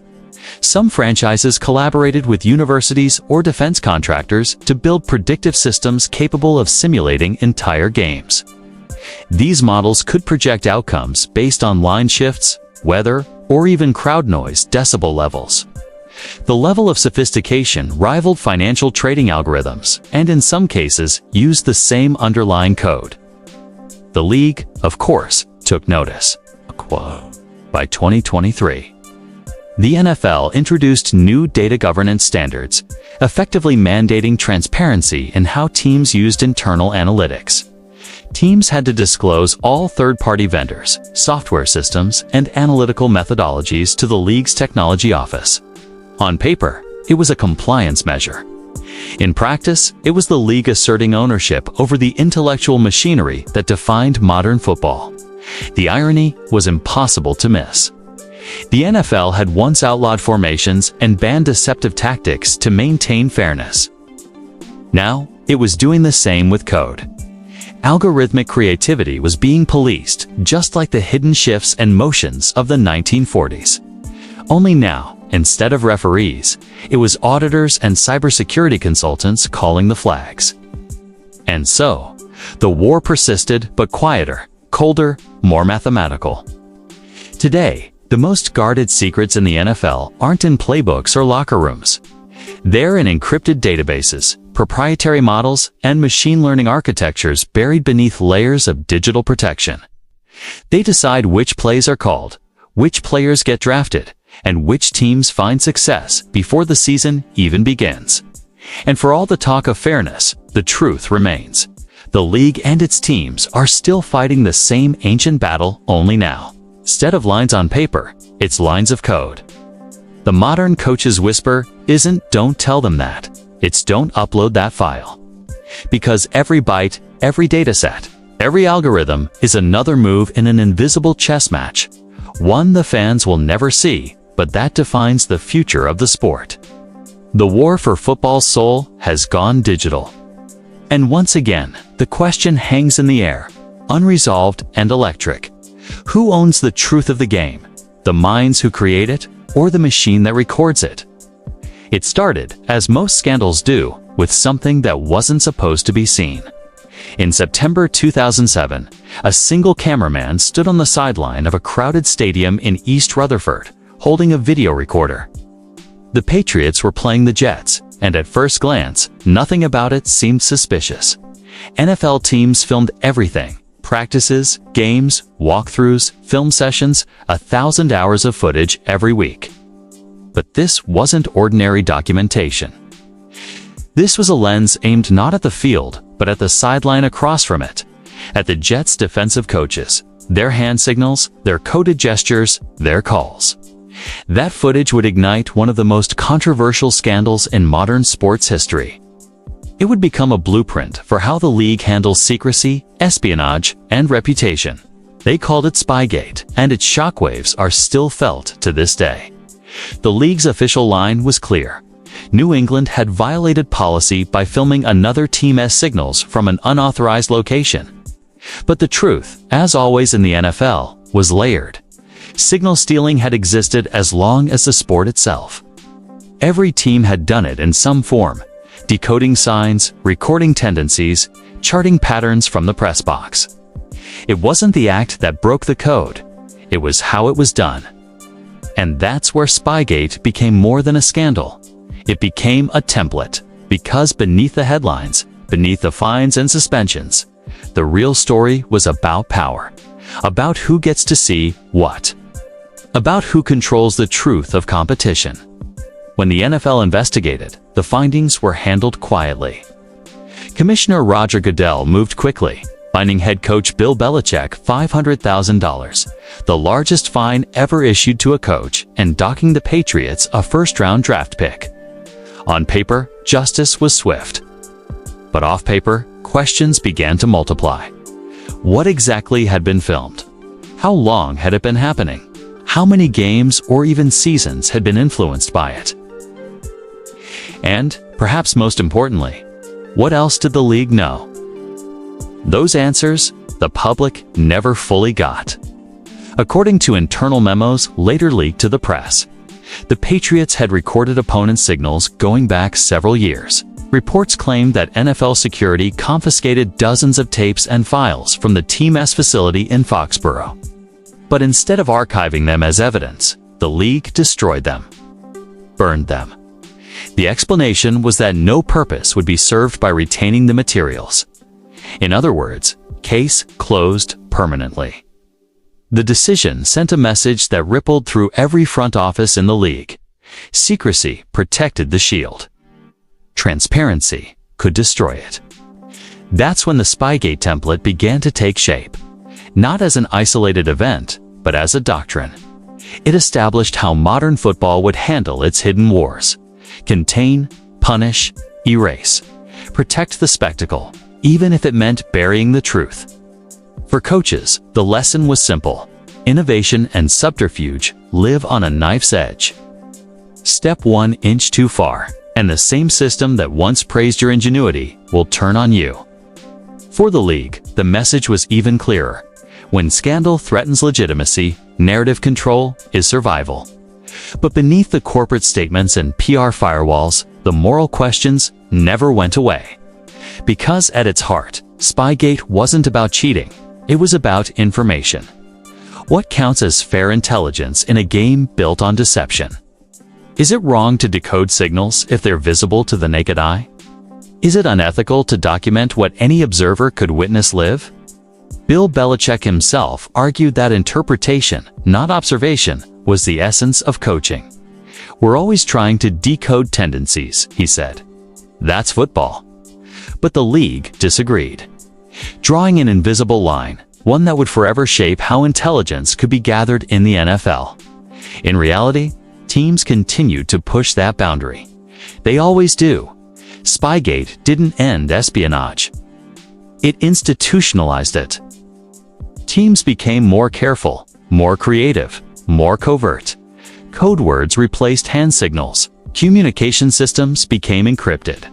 Sideline assistants learned to shield their mouths when speaking. The league introduced radio headsets precisely because of Spygate, to protect communication from wandering eyes and lenses.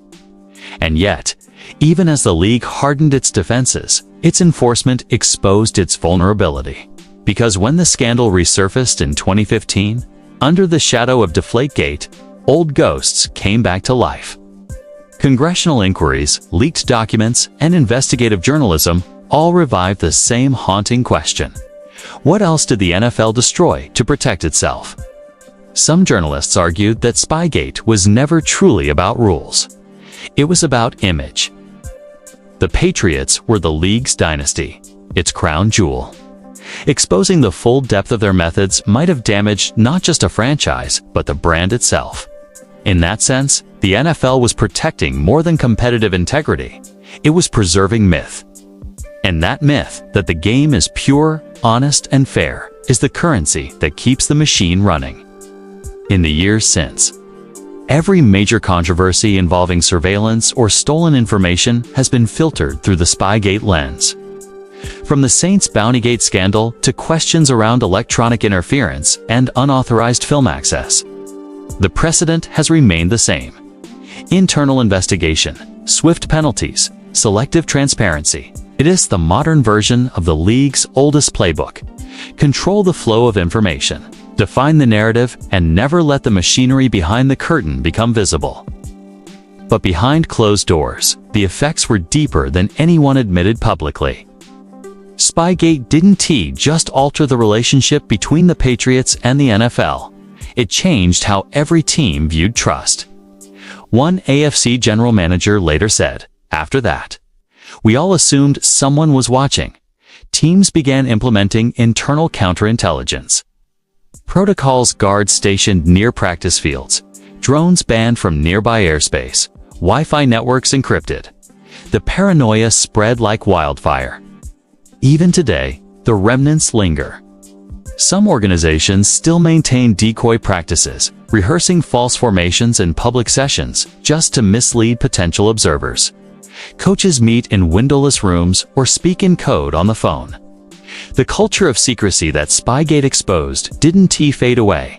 It became the foundation of the modern NFL. And beyond the football field, Spygate's legal implications remain profound. It marked the first time the NFL publicly acknowledged that information theft could alter competitive balance. It redefined what unfair advantage meant in a world where knowledge equals power. Year 2007. Every new technology, from player tracking wearables to in-game communications, had to pass through the filter of compliance. The NFL's legal team grew exponentially, drafting privacy agreements, surveillance guidelines, and data sharing policies. What had started as a simple act of filming became a precedent that dictated how the league would govern the future. The fallout also shaped public perception. Fans, for the first time, were forced to confront an uncomfortable truth. The NFL was not just a game, but a system of secrets, a machine that policed its image as fiercely as it enforced its rules. The lines between competitive genius and corporate containment had blurred beyond recognition. But perhaps the most haunting legacy of Spygate is the human one. Inside the Patriots building, those who had been part of the operation faced a silent reckoning. Some were fired, others reassigned. A few simply disappeared into the background. Careers ended quietly. One assistant, speaking years later, said, "It wasn't the camera that broke us. It was the silence afterward." That silence became the league's most effective weapon. The NFL didn't need to erase memory. It only needed to control conversation. And so, Every time a new scandal broke, a leaked playbook, a bugged locker room, a suspicious camera angle, it was met with a familiar choreography. Denial, investigation, containment, closure. The Spygate template refined and perfected. Yet beneath that procedural calm, something fundamental had changed in the DNA of the sport. Trust had been replaced by paranoia. Innovation had been shackled by fear, and the boundary between competition and surveillance, once clear, had dissolved entirely. The NFL had learned to survive scandal by mastering secrecy, and in doing so, it inherited the very shadow it sought to erase. Because the deeper truth of Spygate was never about one team's camera or one commissioner's ruling. It was about the eternal tension between innovation and institution, the restless genius of coaches who seek every edge, and the corporate machinery determined to keep them inside the lines. It's a tension that never ended, only evolved. From film to code, from signals to servers. And each time the league draws a new boundary, someone on the inside begins plotting how to cross it. In the end, the scandal didn't destroy football, it revealed it. It showed the world that behind the spectacle of touchdowns and trophies lies an empire built on secrets, power, and control. Spygate wasn't just a moment in history. It was a manual for how to wage and survive the wars behind the whistle. In the upper echelons of professional football, the battlefield doesn't always unfold on turf. It often begins in closed rooms. Whispered phone calls and discreetly forwarded scouting reports. Beneath the roar of fans and the pageantry of Sundays lies an intricate ecosystem of personnel maneuvering and information trafficking that many insiders quietly refer to as the shadow market. This is the world where roster moves double as intelligence operations, where assistant coaches are traded not just for talent, but for secrets, and where the boundaries between legitimate scouting and illicit gain blur until they vanish altogether. In the early years, the NFL's culture of secrecy extended well beyond playbooks. Personnel movement itself was a strategic language. Coaches didn't just seek players, they sought informants. When George Halas or Paul Brown acquired a player released from a rival team, they weren't only adding muscle to their roster, they were adding eyes and memory. That player carried knowledge of audibles, terminology, and pre-snap tendencies. It was the cheapest form of reconnaissance, one mid-century assistant once said. You didn't need to hire a spy when you could just sign one. By the 1950s, this practice had matured into a near-scientific process. Newly acquired players would be quietly debriefed before ever touching the field. A line coach might ask about hand signals. The offensive coordinator might press for how a rival disguised its blitzes. The head coach would ask about locker room morale because morale predicted chaos. These conversations were off the record, unacknowledged, and widespread. And though it was technically within the rules, the moral calculus was dubious. Where did smart scouting end and espionage begin? That question became even murkier when front offices evolved into their modern form. The rise of the general manager position introduced a new layer of strategic intelligence. Teams began maintaining internal dossiers on other franchises' decision-makers. How aggressive was a rival GM in trade negotiations? Did a particular coach favor veterans or rookies? Some teams compiled personality profiles data that came not from scouts, but from staff who had once worked under those same executives. In the 1970s, one AFC team even circulated an internal memo ranking other organizations not by talent, but by predictability, which front offices could be played and which could not. Information asymmetry became a legitimate weapon. Leaks were currency. A front office employee with access to early medical evaluations, free agency lists, or private combine results could shape the trajectory of multiple careers. The NFL's confidentiality norms, largely unenforced, created opportunities for manipulation. When reporters broke stories about injuries or locker room strife, rival organizations were often the hidden source. It wasn't sabotage, it was strategy. A leaked rumor could deflate a player's market value or pressure a coach to bench a star. The media, willingly or not, became an extension of the information war. As the modern salary cap era dawned in 1994, data itself became both the target and the weapon. Personnel departments began relying on advanced analytics, not just for game strategy, but for contract forecasting, psychological profiling, and market manipulation. Teams built proprietary databases tracking every measurable variable of player performance and compensation. But the league had no unified data protection framework. Some of those databases were mirrored, copied, or stolen outright. In 2015, the league confronted a scandal that quietly echoed the playbook wars of the past: the St. Louis Rams' New England Patriots data access incident. A Patriots staffer allegedly accessed a Rams scouting database without authorization, an act that insiders later described as digital espionage in a suit. Though the league handled it internally, it revealed how far personnel intelligence had evolved beyond film and field.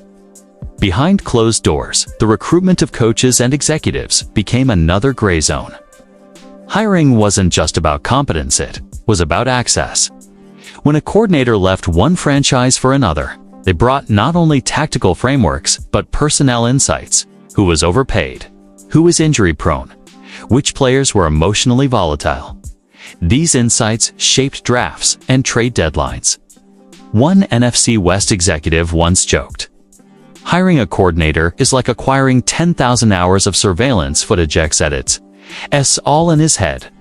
The comment, though tongue-in-cheek, captured the essence of this unseen exchange economy. The practice occasionally spilled into controversy.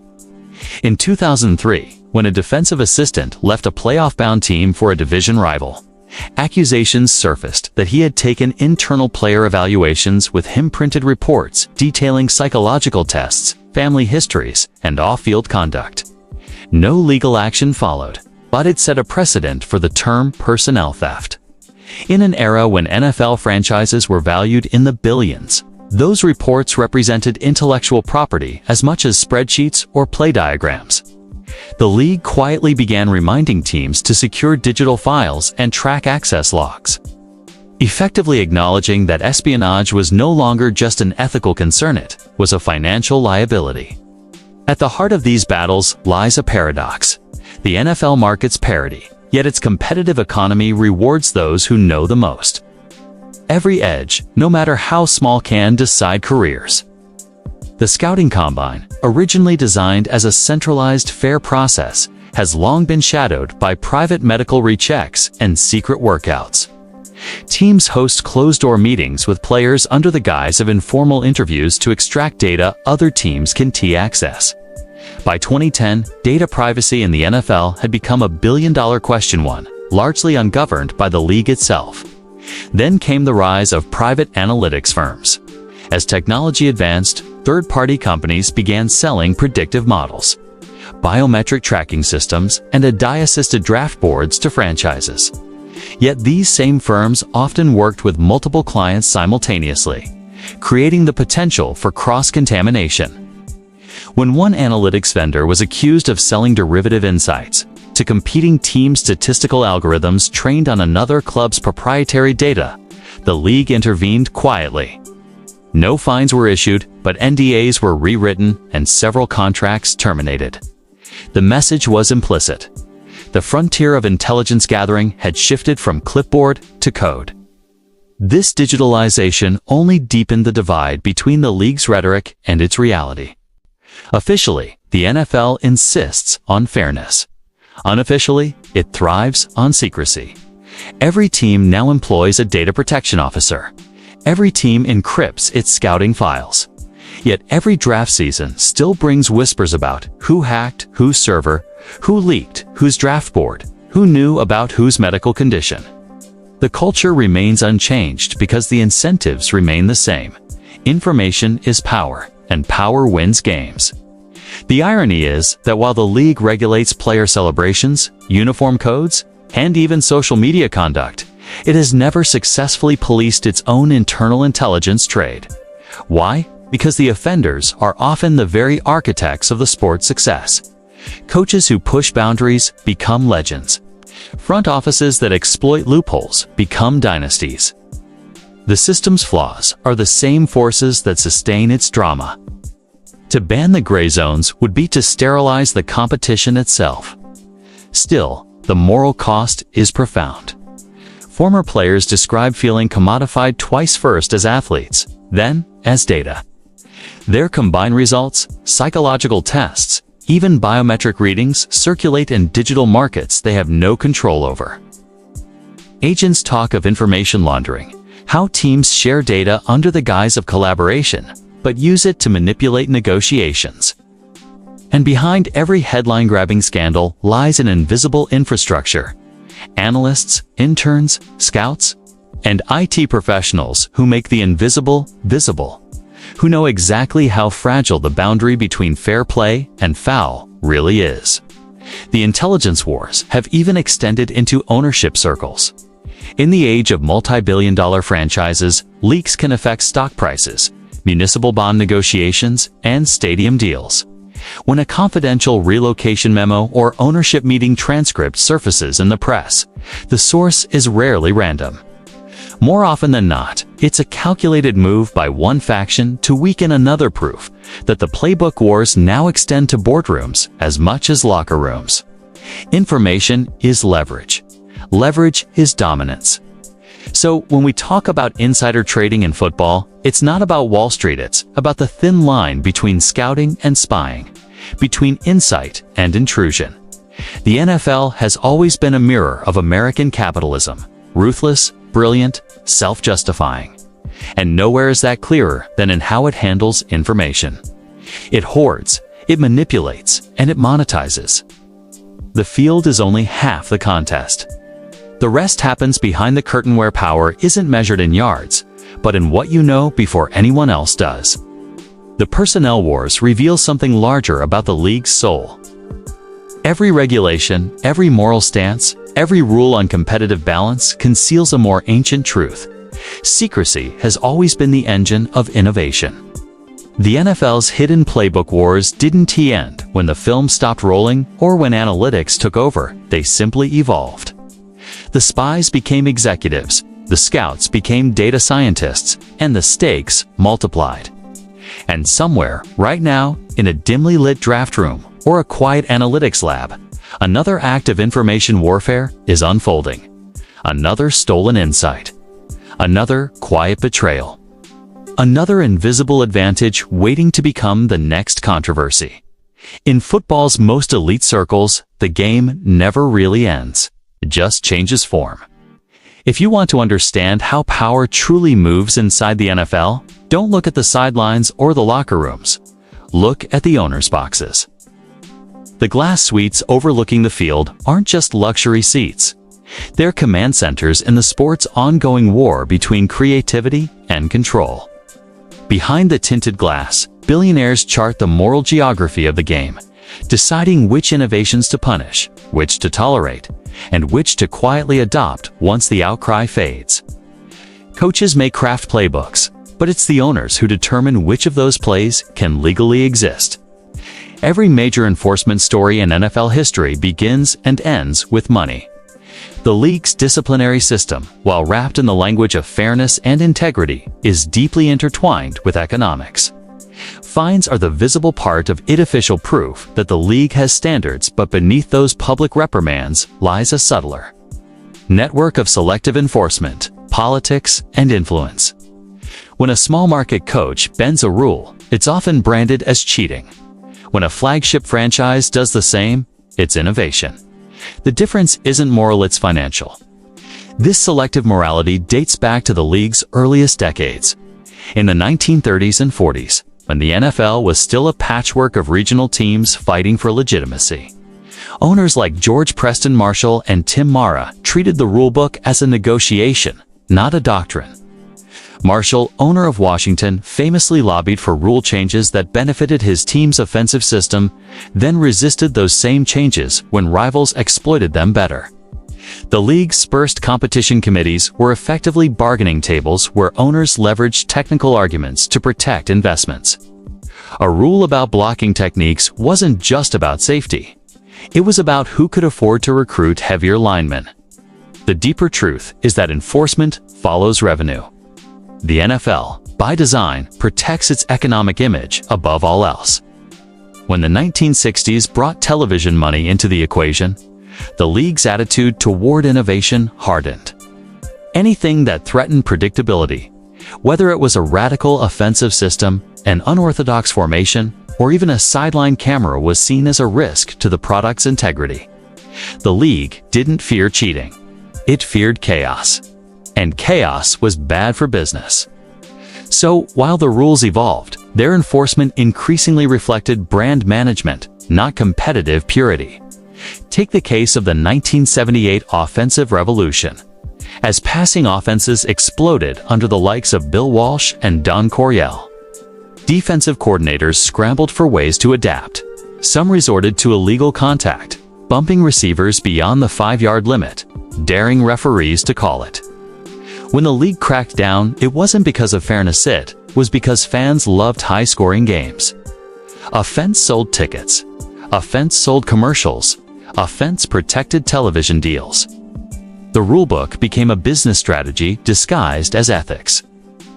Behind closed doors, owners also became quiet enforcers of conformity.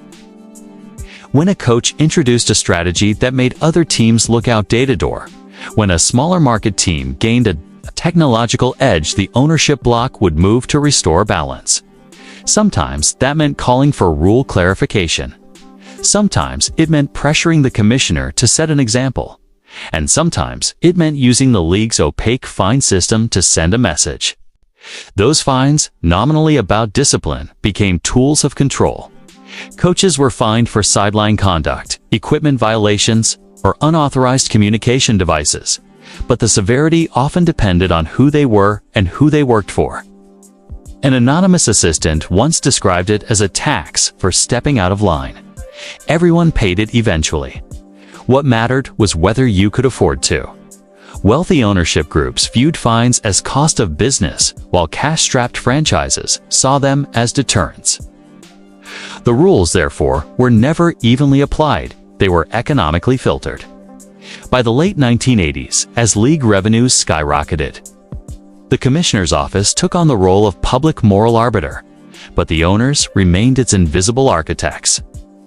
Fines for competitive violations increased dramatically during the Paul Tagliabue era. Yet insiders note that many investigations were greenlit or quietly killed based on ownership sentiment. When an influential owner's coach was under scrutiny, the process slowed down, the tone softened, and the league's language turned from punitive to procedural. When a less connected franchise was involved, punishment came swiftly and decisively. This unspoken hierarchy became evident during the 2000s, when high-profile scandals tested the league's moral consistency. Spygate, Deflategate, and a host of lesser-known infractions revealed not only teams' willingness to stretch boundaries, but also the league's selective zeal in responding. Behind the scenes, the calculus was simple. Was the controversy bad for the Shield, or was it manageable?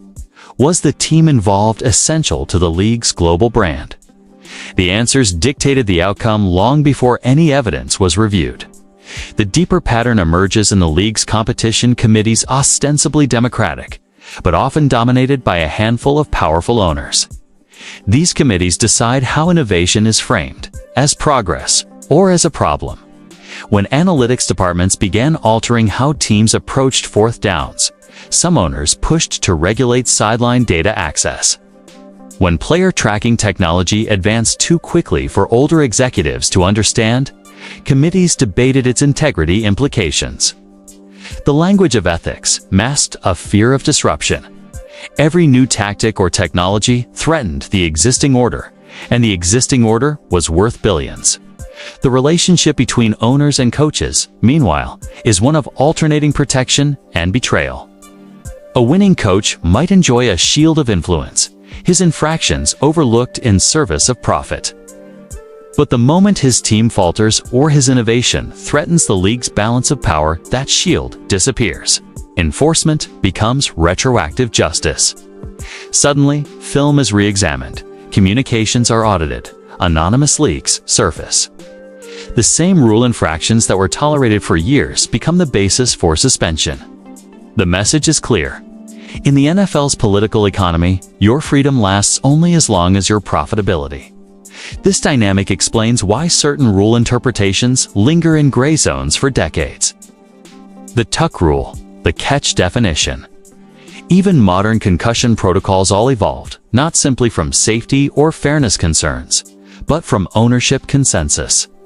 Enforcement timing often coincides with media cycles, television contracts, or labor negotiations. The league's morality shifts when money does. The selective nature of punishment isn't a fluid, it's an operating principle. Consider how fines are structured. Coaches can be fined tens of thousands for minor procedural violations, while owners, often far wealthier, face maximum penalties that rarely exceed a fraction of weekly revenue. The supposed equality of the system is illusory. Even when ownership misconduct is egregious, such as illegal tampering, salary cap violations, or interference in team operations, the penalties are often negotiated behind closed doors, framed as settlements. The commissioner's office, technically independent, is in reality a political creation of those very owners. To punish them is to bite the hand that funds the league's existence. Yet this power imbalance produces its own unintended consequence. Secrecy breeds rebellion. When coaches feel constrained by selective enforcement, they innovate in shadows. The more the league polices creativity, the more valuable subversion becomes. This cyclical pattern rulemaking, followed by rebellion, isn't accidental. It's how the NFL renews itself. Every scandal creates the next evolution. Every punishment spawns a workaround. In suppressing its outliers, the league inadvertently guarantees its future innovators. Still, the cost of this system is moral exhaustion. Fans see the double standards. Players feel the inequities. And inside team facilities, there's a quiet awareness that justice is negotiable. "You don't fight the rulebook," one former coach told an interviewer. "You learn who writes it." That single line captures the essence of the power dynamic. Knowledge of politics now matters as much as knowledge of football. As television ratings and betting partnerships continue to soar, financial entanglement only deepens the conflict. Today's league disciplines in press releases and protects in silence. The fines that make headlines are theater. The real enforcement happens in conference rooms where billionaires debate the optics of integrity. The average fan believes in the sanctity of the rulebook. The insiders know better, it's a ledger, adjusted for profit.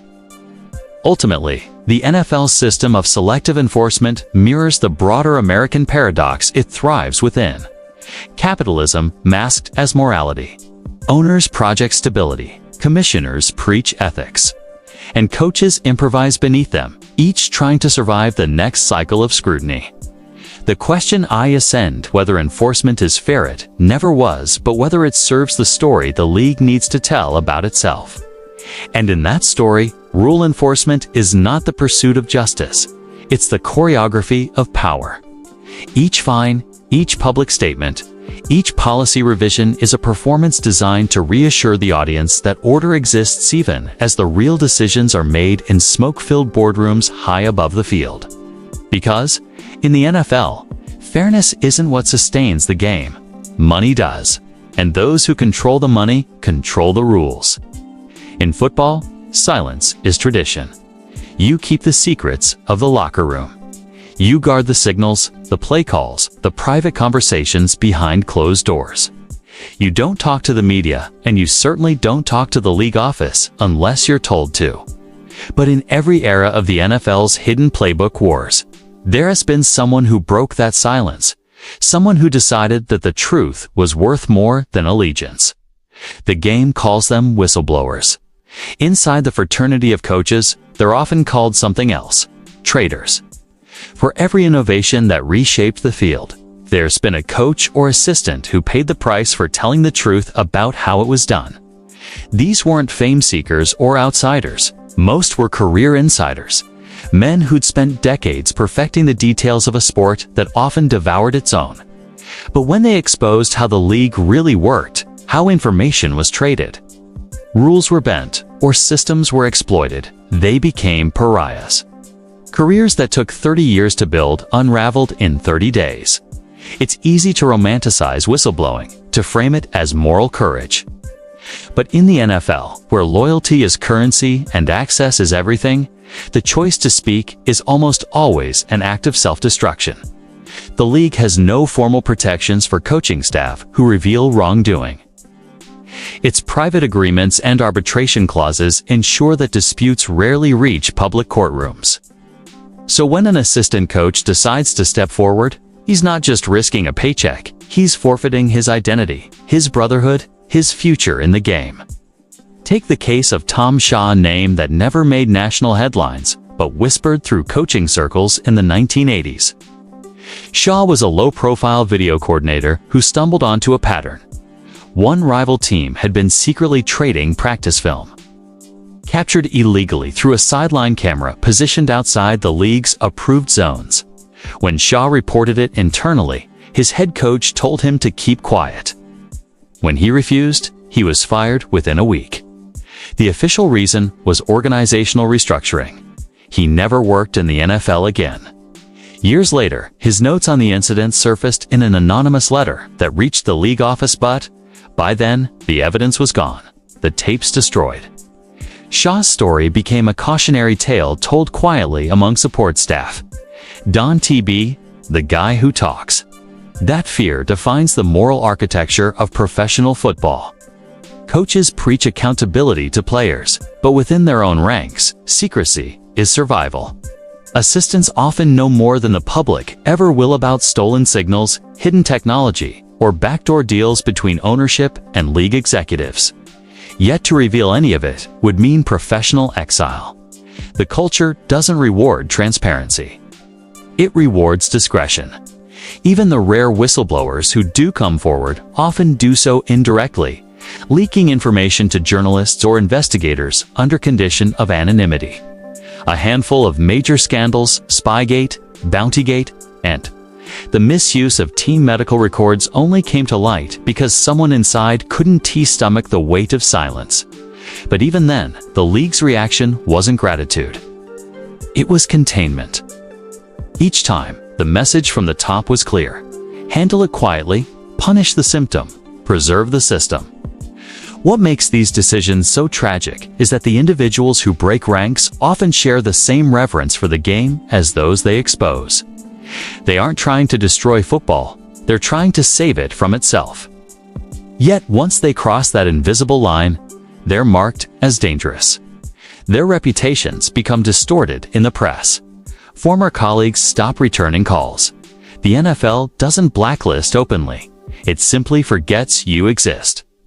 In 2012, one assistant who had contributed evidence to the Saints bounty investigation described the aftermath. It was like being erased, he said.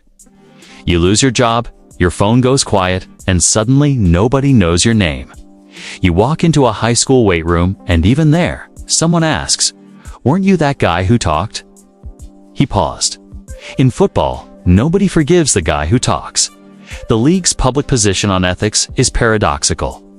On paper, the NFL celebrates integrity, discipline, and honesty. But its internal ecosystem depends on secrecy, and secrecy resists truth. The moral cost of exposing corruption is borne not by the system, but by the individual who breaks it. The institution survives. The person doesn't. There's a psychological weight to that dilemma. Many assistants who've considered whistleblowing describe years of anxiety, guilt, and insomnia. Some develop a kind of moral compartmentalization. They justify silence as loyalty, convincing themselves that protecting the team is the same as protecting the game. But when the weight of what they know grows too heavy, they find themselves trapped between two identities: the professional who obeys and the human being who knows he's complicit. For a few, that conflict has become unbearable. There have been quiet suicides in the sports history, coaches and staff who couldn't reconcile their role in covering up injuries, tampering, or illegal surveillance. Their deaths are rarely investigated as whistleblower cases, but those who worked with them know the pattern: increasing isolation, quiet resignations, and final letters written but never sent. The human toll of the league's code of silence is rarely discussed, yet it hangs over every locker room like a shadow. There's also the moral ambiguity of loyalty itself. Is a coach betraying his team by telling the truth, or betraying the truth by protecting his team? The NFL's structure makes it nearly impossible to separate ethics from hierarchy. Coaches answer to owners, owners to the league, and the league to its image. Morality becomes a sliding scale, determined by proximity to power. In 2015, an investigative report by the New York Times revealed that several teams had shared medical data on players in violation of confidentiality rules. The report cited unnamed staff members who risked careers to provide documents. In response, the league didn't announce reforms. It launched an internal probe to identify the leakers. That episode made one thing brutally clear: whistleblowing in the NFL isn't seen as moral courage. It's treated as betrayal of brand. And yet, there's another side to the story: those few who manage to rebuild after speaking out. Occasionally, a whistleblower's moral stand becomes vindicated years later, once public sentiment shifts. A former assistant who exposed illegal film practices might later be hired by media networks as an analyst. A staffer who revealed data tampering might find refuge in academia or consulting. But even then, the scars remain. They're celebrated publicly, forgotten privately. Ethicists who study professional sports call this phenomenon institutionalized moral risk. It's a system where ethical decisions are consistently punished, teaching the next generation to value silence over truth. Every scandal that emerges reinforces the lesson: the price of speaking is higher than the price of complicity. Over time, that dynamic reshapes the entire culture. Coaches stop questioning orders. Assistants stop reporting violations. A silent equilibrium emerges, sustained by fear. What's remarkable is how little of this ever reaches the fans. On Sunday afternoons, the stadiums roar, the commentary flows, and the illusion of clean competition persists. But behind the glass doors of team facilities, young interns learn quickly what not to say. Veteran assistants teach them the unwritten rule. Dan T. Wright, anything you wouldn't want, subpoenaed. The morality of the sport exists in private margins, scribbled between loyalty and conscience. Still, the few who defy that rule, who choose truth over silence, carry a kind of reluctant heroism.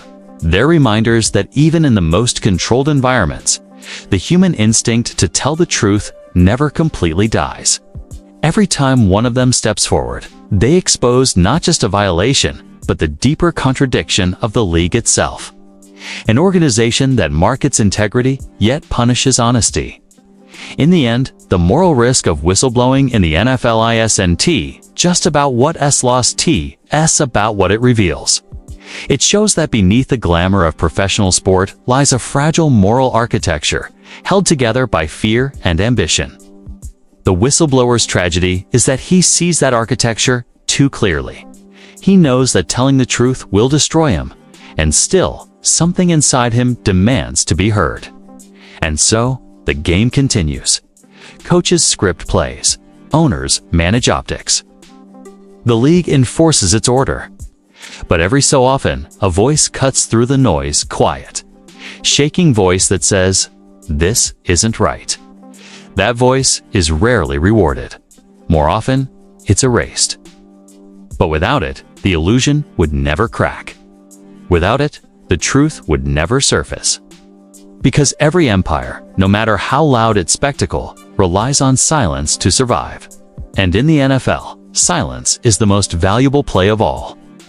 By the time the NFL entered its third decade of television dominance, the quiet skirmishes over strategy and secrecy had matured into something far more formal. The courtroom, the playbook, once a loose binder of hand-drawn arrows and scribbled codes, had become intellectual property. Coaches who once joked about stealing plays from each other now found their reputations on the line and their lawyers on retainer. The question wasn't just about what happened on the field anymore. It was about who owned the ideas that defined it. It began innocently enough. A coordinator would move from one team to another, taking his old schemes with him. In the 1960s and 70s, that was part of the game. Innovation spread by migration. A coach's brain was his own, and whatever he remembered was fair game. But as film study, notation systems, and statistical models evolved, teams started codifying their edge in tangible form. They built proprietary systems, coded symbols, digitized playbooks, simulation software. And once ideas became assets, they became subject to ownership, theft, and litigation. The early legal disputes weren't publicized. They took place in private arbitration rooms, behind the closed doors of league offices, or through quiet settlements. But the underlying tension was simple. Could a coach or player truly own football knowledge? When a departing assistant took a version of his offensive terminology to a rival, was it theft or professional evolution? The law, as always, struggled to keep pace with technology and ego. By the 1980s, franchises were hiring attorneys with intellectual property backgrounds. Contracts began to include non-compete clauses, confidentiality agreements, and language forbidding the retention of team-specific proprietary material. It might sound like corporate boilerplate, but it reflected a deeper truth. Football had industrialized its intelligence. What once lived in chalk dust was now locked in filing cabinets and guarded like trade secrets. One of the earliest flashpoints came when a fired assistant attempted to publish a coaching manual based on his experiences with a major NFL team. The franchise sued, claiming breach of confidentiality and misappropriation of intellectual property. The assistant argued that football knowledge was public domain, that formations and patterns couldn't be owned. But the team had documentation, film, and playbook pages bearing his handwriting, all stamped with internal designations. The case never went to trial, but the settlement, rumored to include a gag order and a quiet payout, set a precedent. Playbooks weren't folklore anymore. They were corporate property. This shift changed how teams viewed information flow. Scouting departments became wary of sharing reports, even with trusted allies. League meetings that once involved loose discussion of tactics grew more restrained. Coaches guarded language, code words, and even terminology like state secrets. It wasn't paranoia, it was protection. Because as the NFL's financial ecosystem ballooned, the cost of losing a competitive advantage could stretch into millions. By the early 2000s, the digital era brought a new set of battles. Teams stored playbooks on tablets, cloud servers, and encrypted networks. Suddenly, a fired staffer with admin access could walk out with an entire season's data. It happened more than once. In one high-profile incident, a disgruntled video assistant was caught transferring files to a personal drive after being informed of his termination.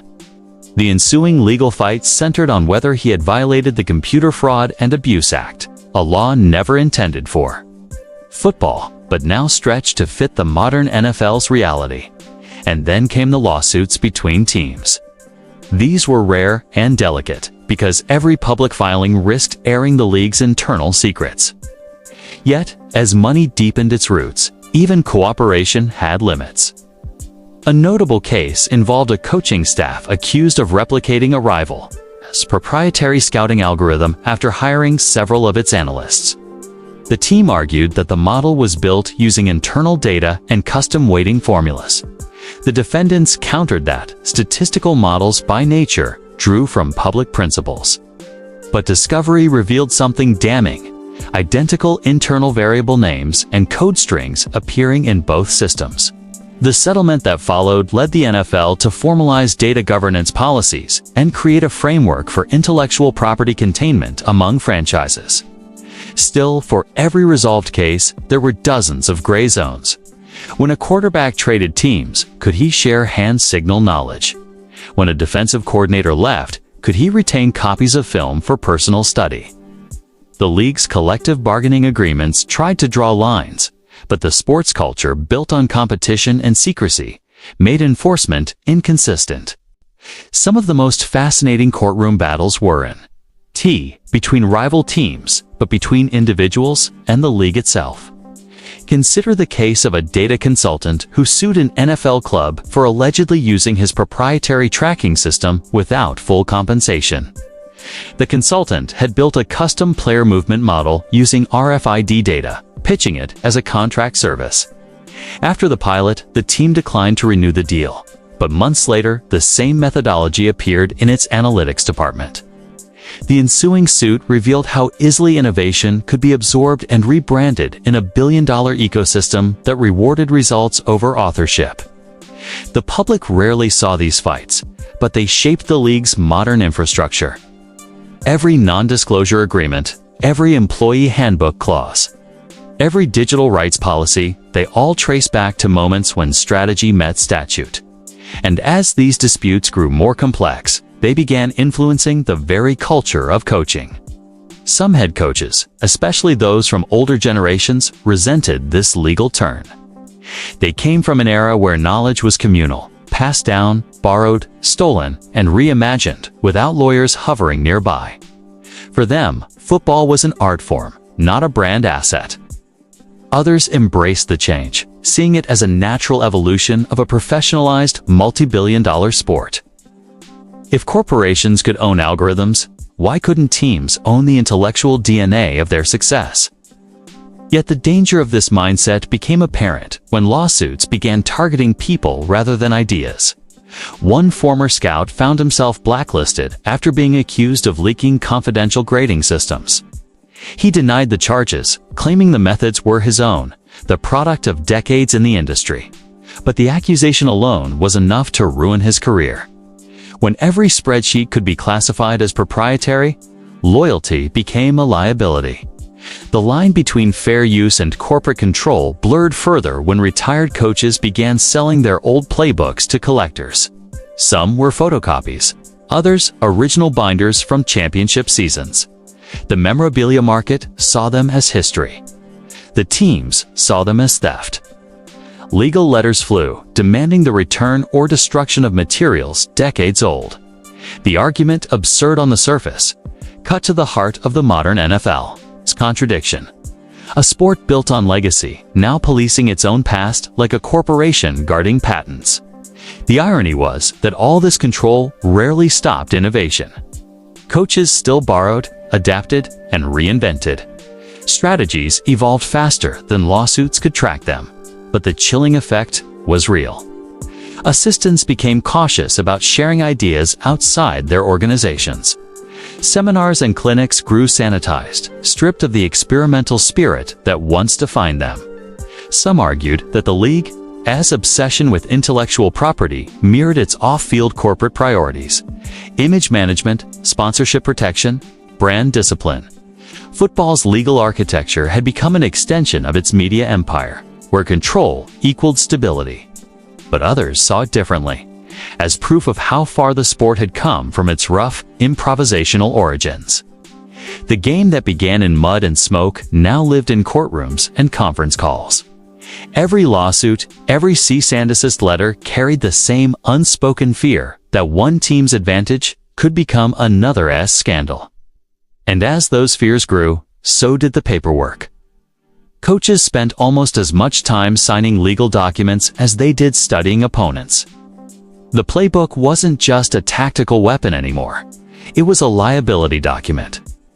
Yet, beneath the legalese and corporate armor, the essence of football remained the same: human beings competing for inches, innovation, and identity. The court battles might decide who owned a diagram, but not who could imagine it. And that imagination, restless, reckless, uncontainable, continued to push the sport forward despite every contract clause meant to cage it. Still, the legacy of those legal fights lingers. Every time a coordinator moves teams, every time a new analytics tool is announced, the lawyers are there, ready. The modern NFL is not only a league of athletes, it's a league of rights. patents, and intellectual disputes.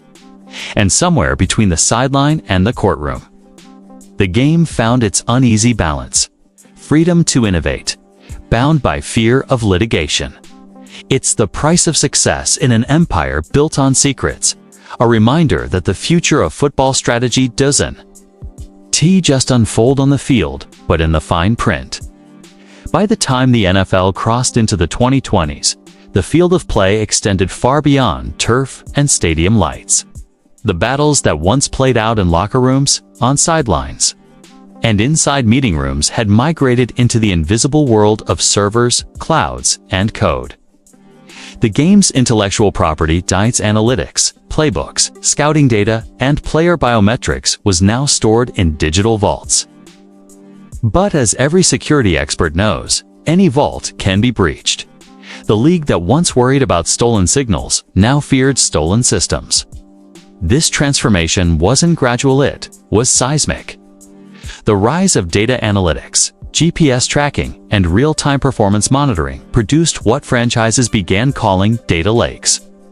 Massive repositories of integrated information combining physical metrics, opponent tendencies, contract data, and proprietary algorithms. These digital ecosystems became the lifeblood of modern football operations. But they also introduced a new kind of vulnerability: the possibility of cyber warfare between teams, hackers, and even foreign actors seeking profit or disruption. For decades, NFL franchises treated technology as a convenience. Now it was an existential risk.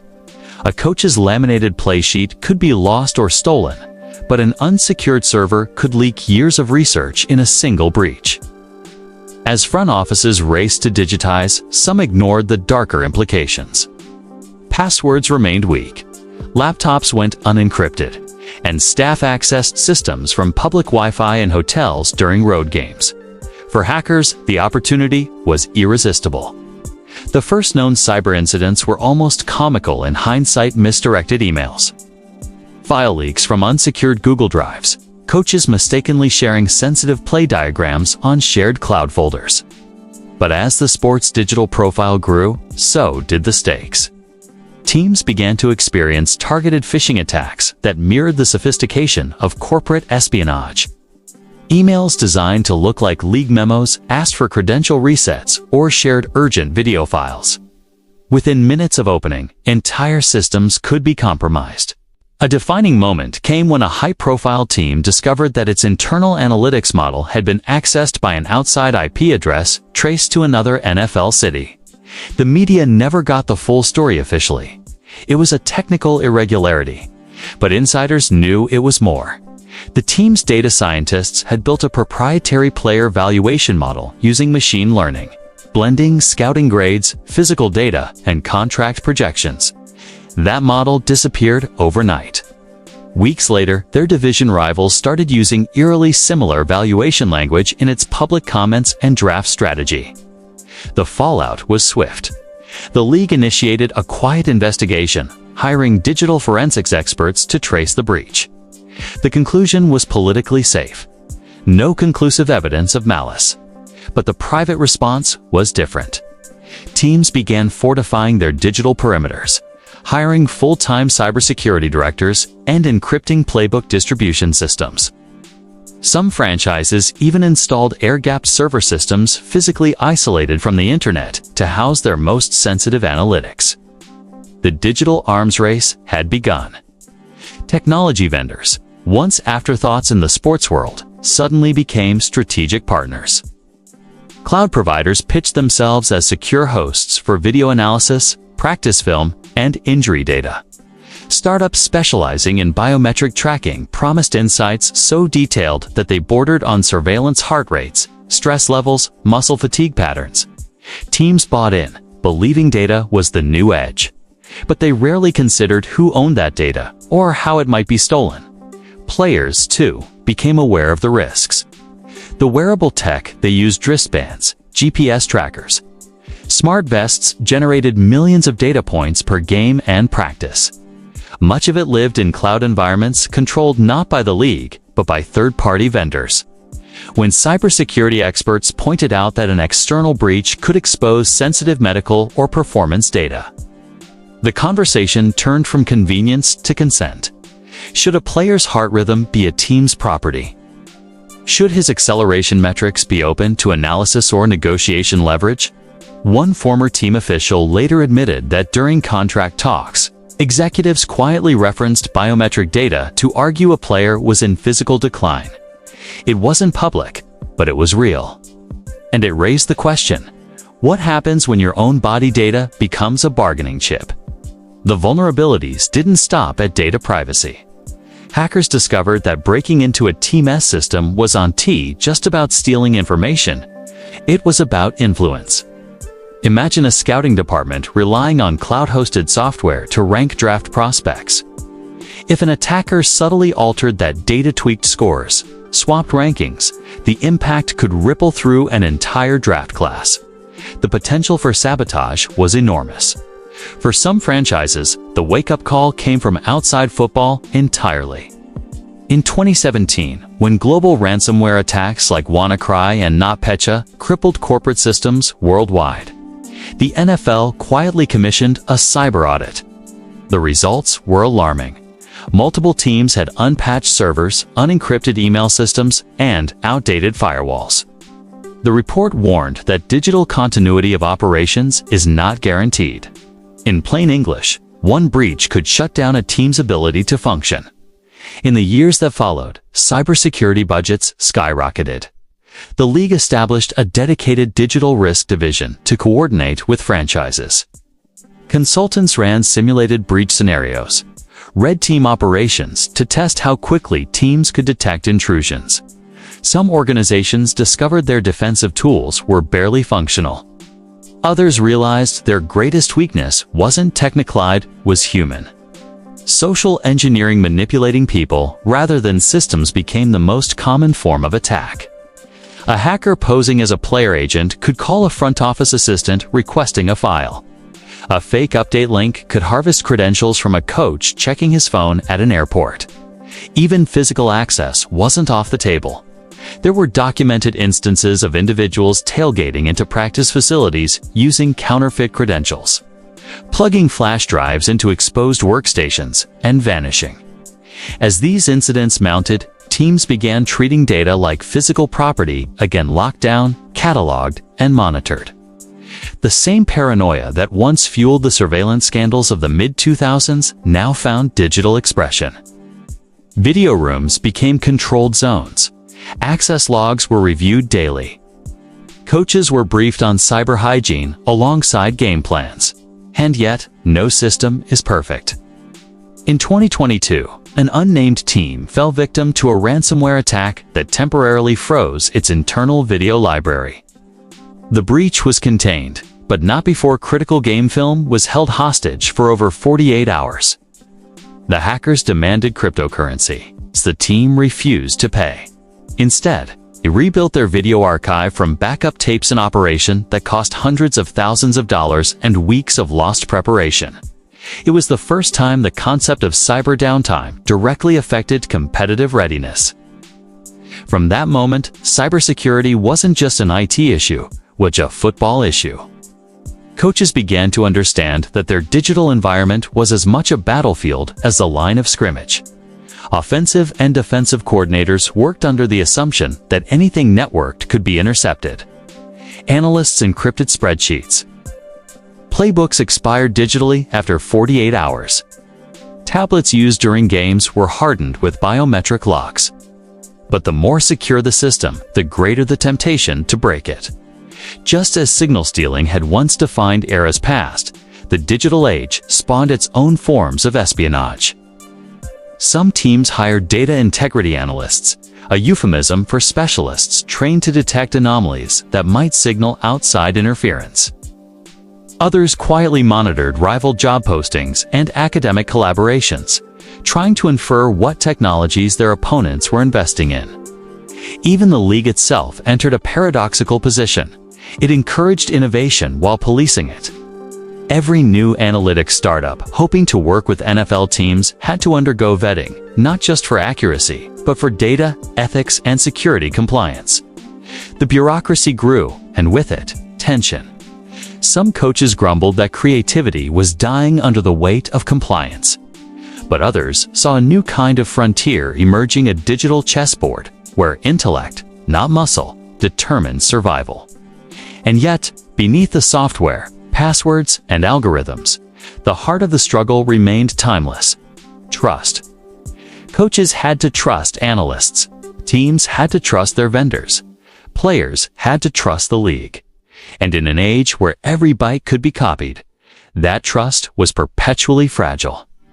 The modern NFL's digital transformation is often framed as progress-smart stadiums, AI scouting, predictive modeling. But behind the glossy presentations lies a silent war. Firewalls replace fences. Cyber forensics replace film study. Hackers replace spies. And somewhere inside that evolution, the sport as soul wrestles with the same question it faced a century ago: how much secrecy is too much? The old playbooks are gone, but the instincts remain.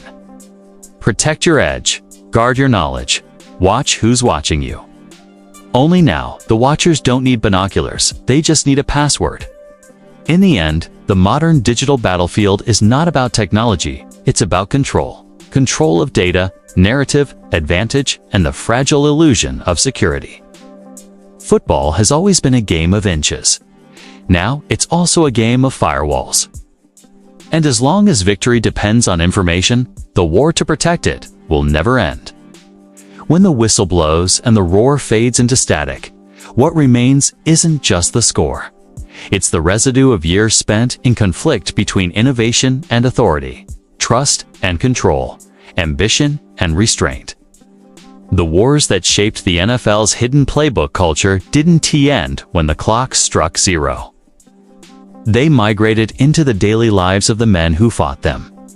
Every coach who dared to push the edge, every analyst who guarded a secret model, every player caught in the crossfire of organizational paranoia, they all carried the scars of an unseen campaign that outlasted the games themselves. The story of these invisible wars is not one of clear villains and heroes, it's one of systems and survival. Behind closed doors, in film rooms and data centers, decisions that once seemed tactical became existential. Coaching used to mean designing a play. Now it meant defending intellectual property. For some, that shift was invigorating. The sport had finally embraced its cerebral side. For others, it was corrosive. They missed the days when football smelled like grass and leather, not encryption keys and corporate contracts.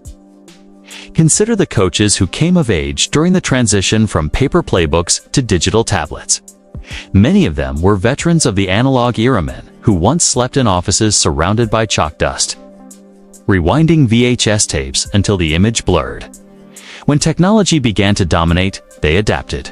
But something vital changed in the process. The game became less tactile, less human. Conversations gave way to spreadsheets, relationships to metrics. The same tools that expanded strategic horizons also deepened emotional distance. In the relentless pursuit of advantage, the profession itself began to harden. Paranoia became part of the job description.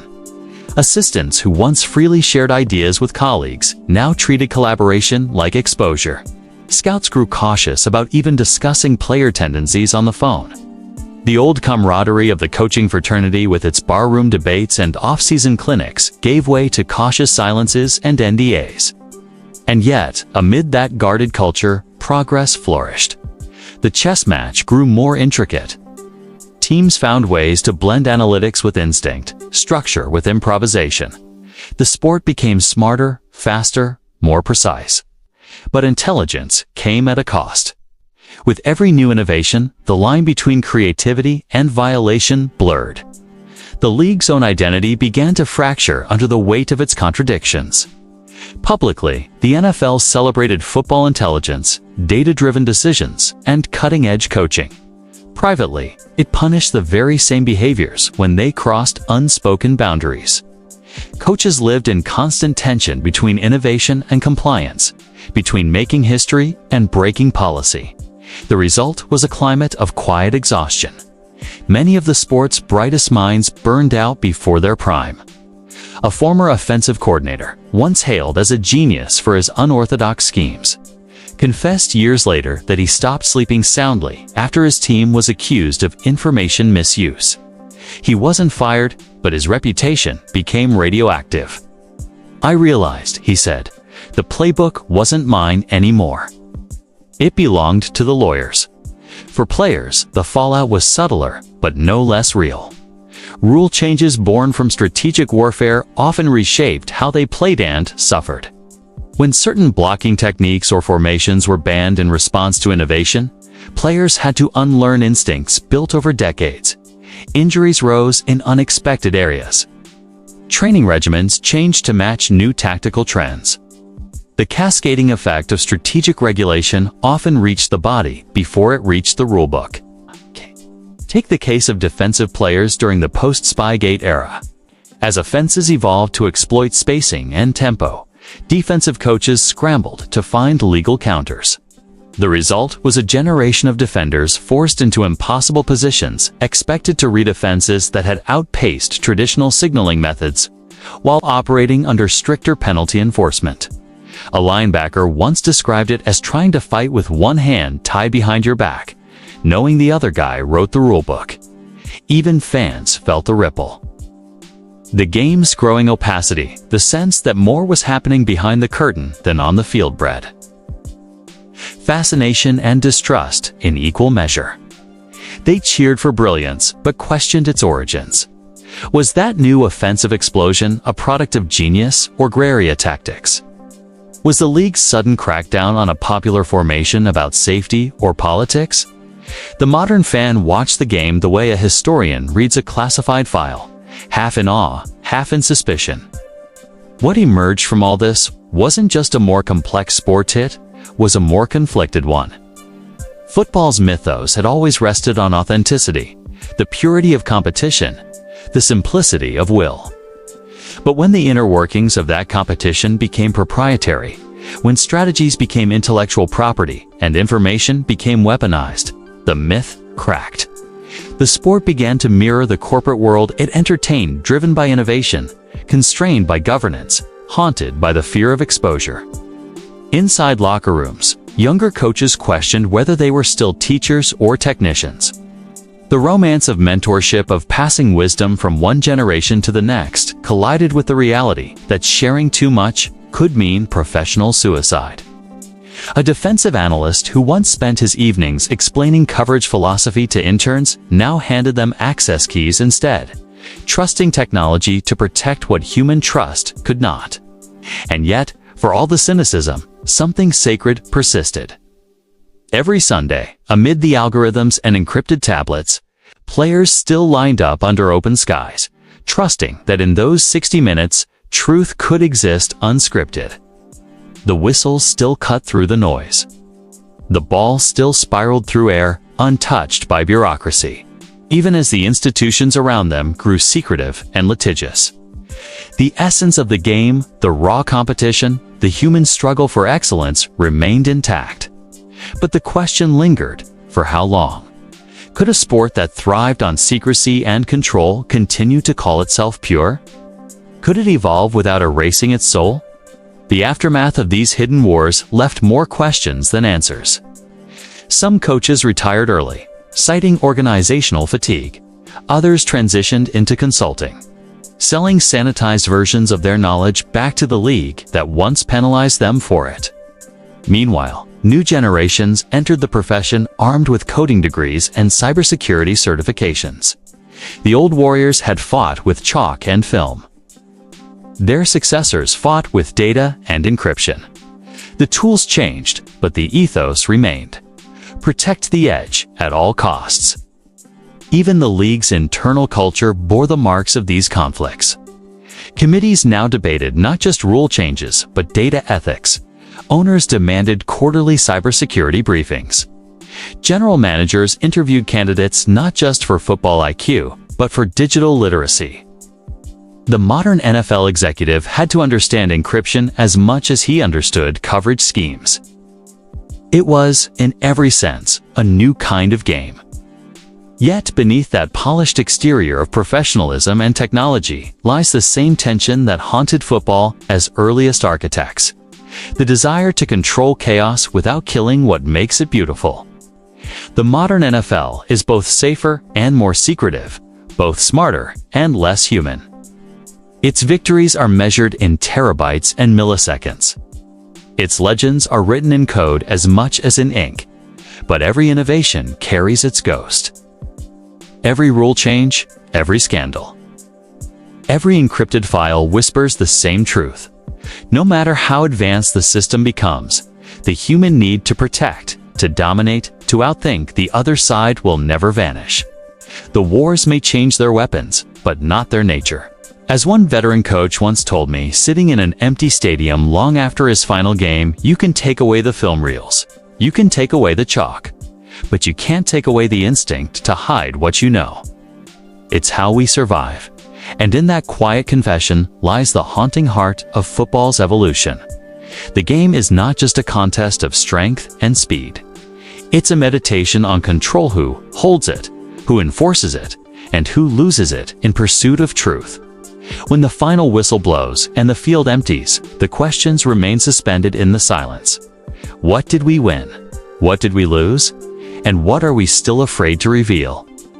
When the field clears and the noise dies, the truth of the game is left scattered like tape and torn gloves, fragments of something larger that no one can quite reassemble. The story of football, at its core, has always been about control. Control of the clock, control of the line, control of what gets remembered and what gets erased. Off the field, that battle has only grown more sophisticated, more entangled with money, reputation, and the machinery of entertainment. Every scandal buried, every whistleblower discredited, every journalist denied access, all of it adds up to a quiet empire, built not just on athleticism, but on the ownership of narrative itself. As the years roll on, what's most striking isn't how the game has evolved, but how it has learned to defend its image with the same intensity as it defends a lead in the fourth quarter.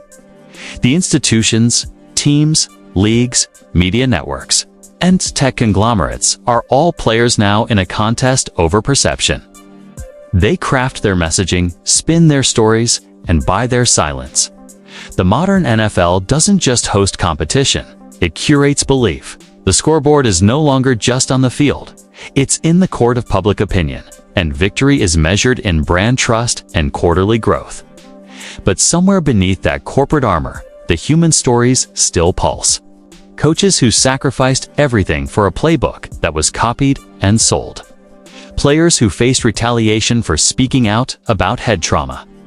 Analysts whose data was mined, repackaged, and turned into profit they'd never see.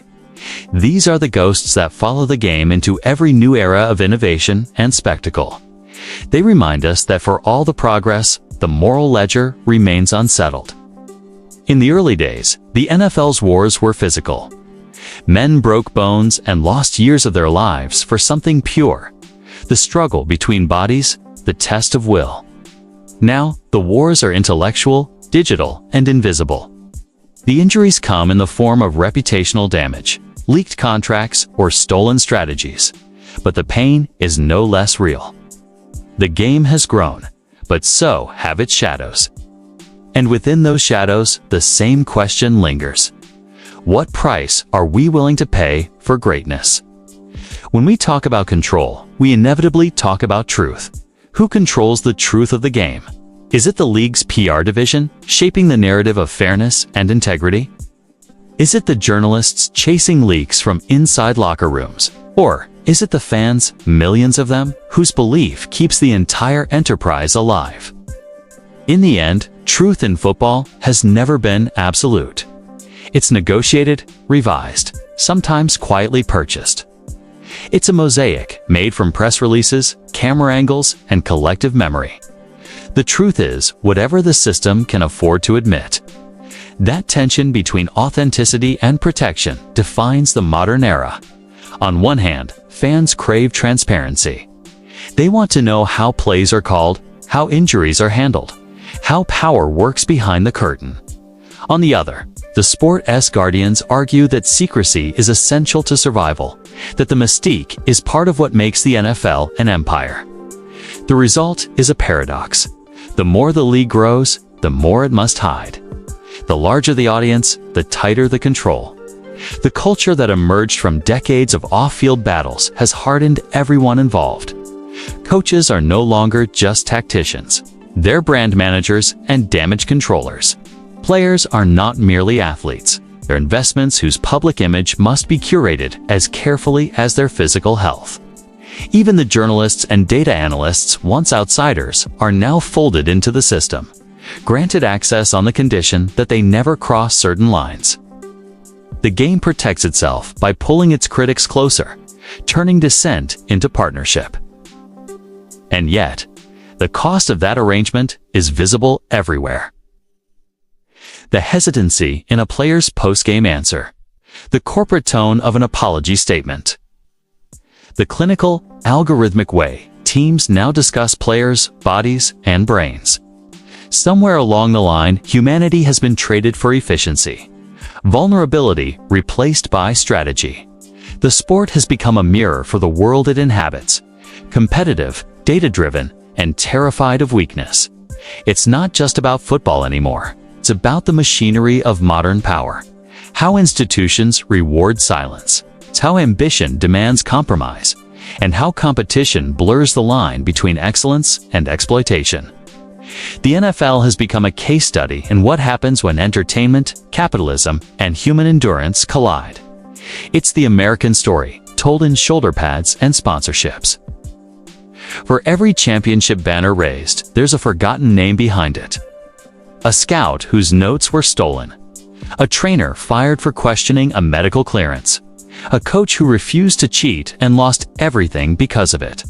Their stories exist in whispers, in the margins of history, because the sport doesn't know how to honor quiet integrity. It celebrates victory, not virtue. But maybe that's what makes it so profoundly human, the contradiction between what it sells and what it really is. When I think about legacy now, I don't picture the trophies or the highlight reels. I think of the men who gave their lives to a game that was always bigger than they realized.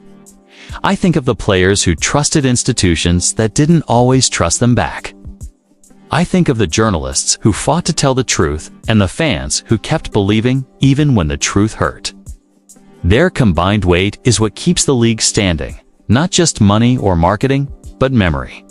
The memory of struggle, sacrifice, and the pursuit of something honest, even when surrounded by deceit.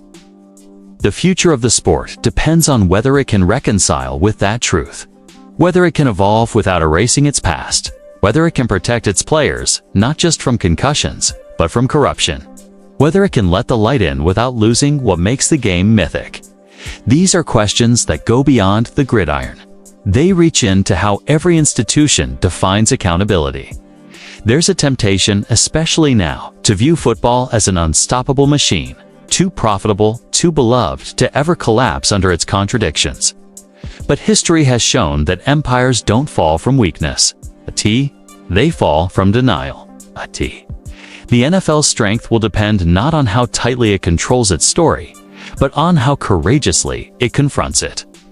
The league's future, like its past, will be written by the people willing to speak the unspeakable, the whistleblowers, the reformers, the journalists who refuse the access for silence bargain. Maybe, in the end, that's what this story has always been about. Not the spectacle of power, but the courage to question it. The game survives, not because it's flawless, but because people still care enough to demand better. Accountability doesn't destroy greatness, it purifies it. As the lights fade and the last echoes of the crowd drift away, the field returns to silence. Just grass, markings, and ghosts. You can almost hear the whisper of those who came before, the men who played, coached, and built this empire out of grit and compromise. They remind us that every dynasty, no matter how glorious, casts a shadow. And it's in that shadow where the real story lives, waiting to be seen, waiting to be told, waiting for someone to finally listen. The game never truly ends.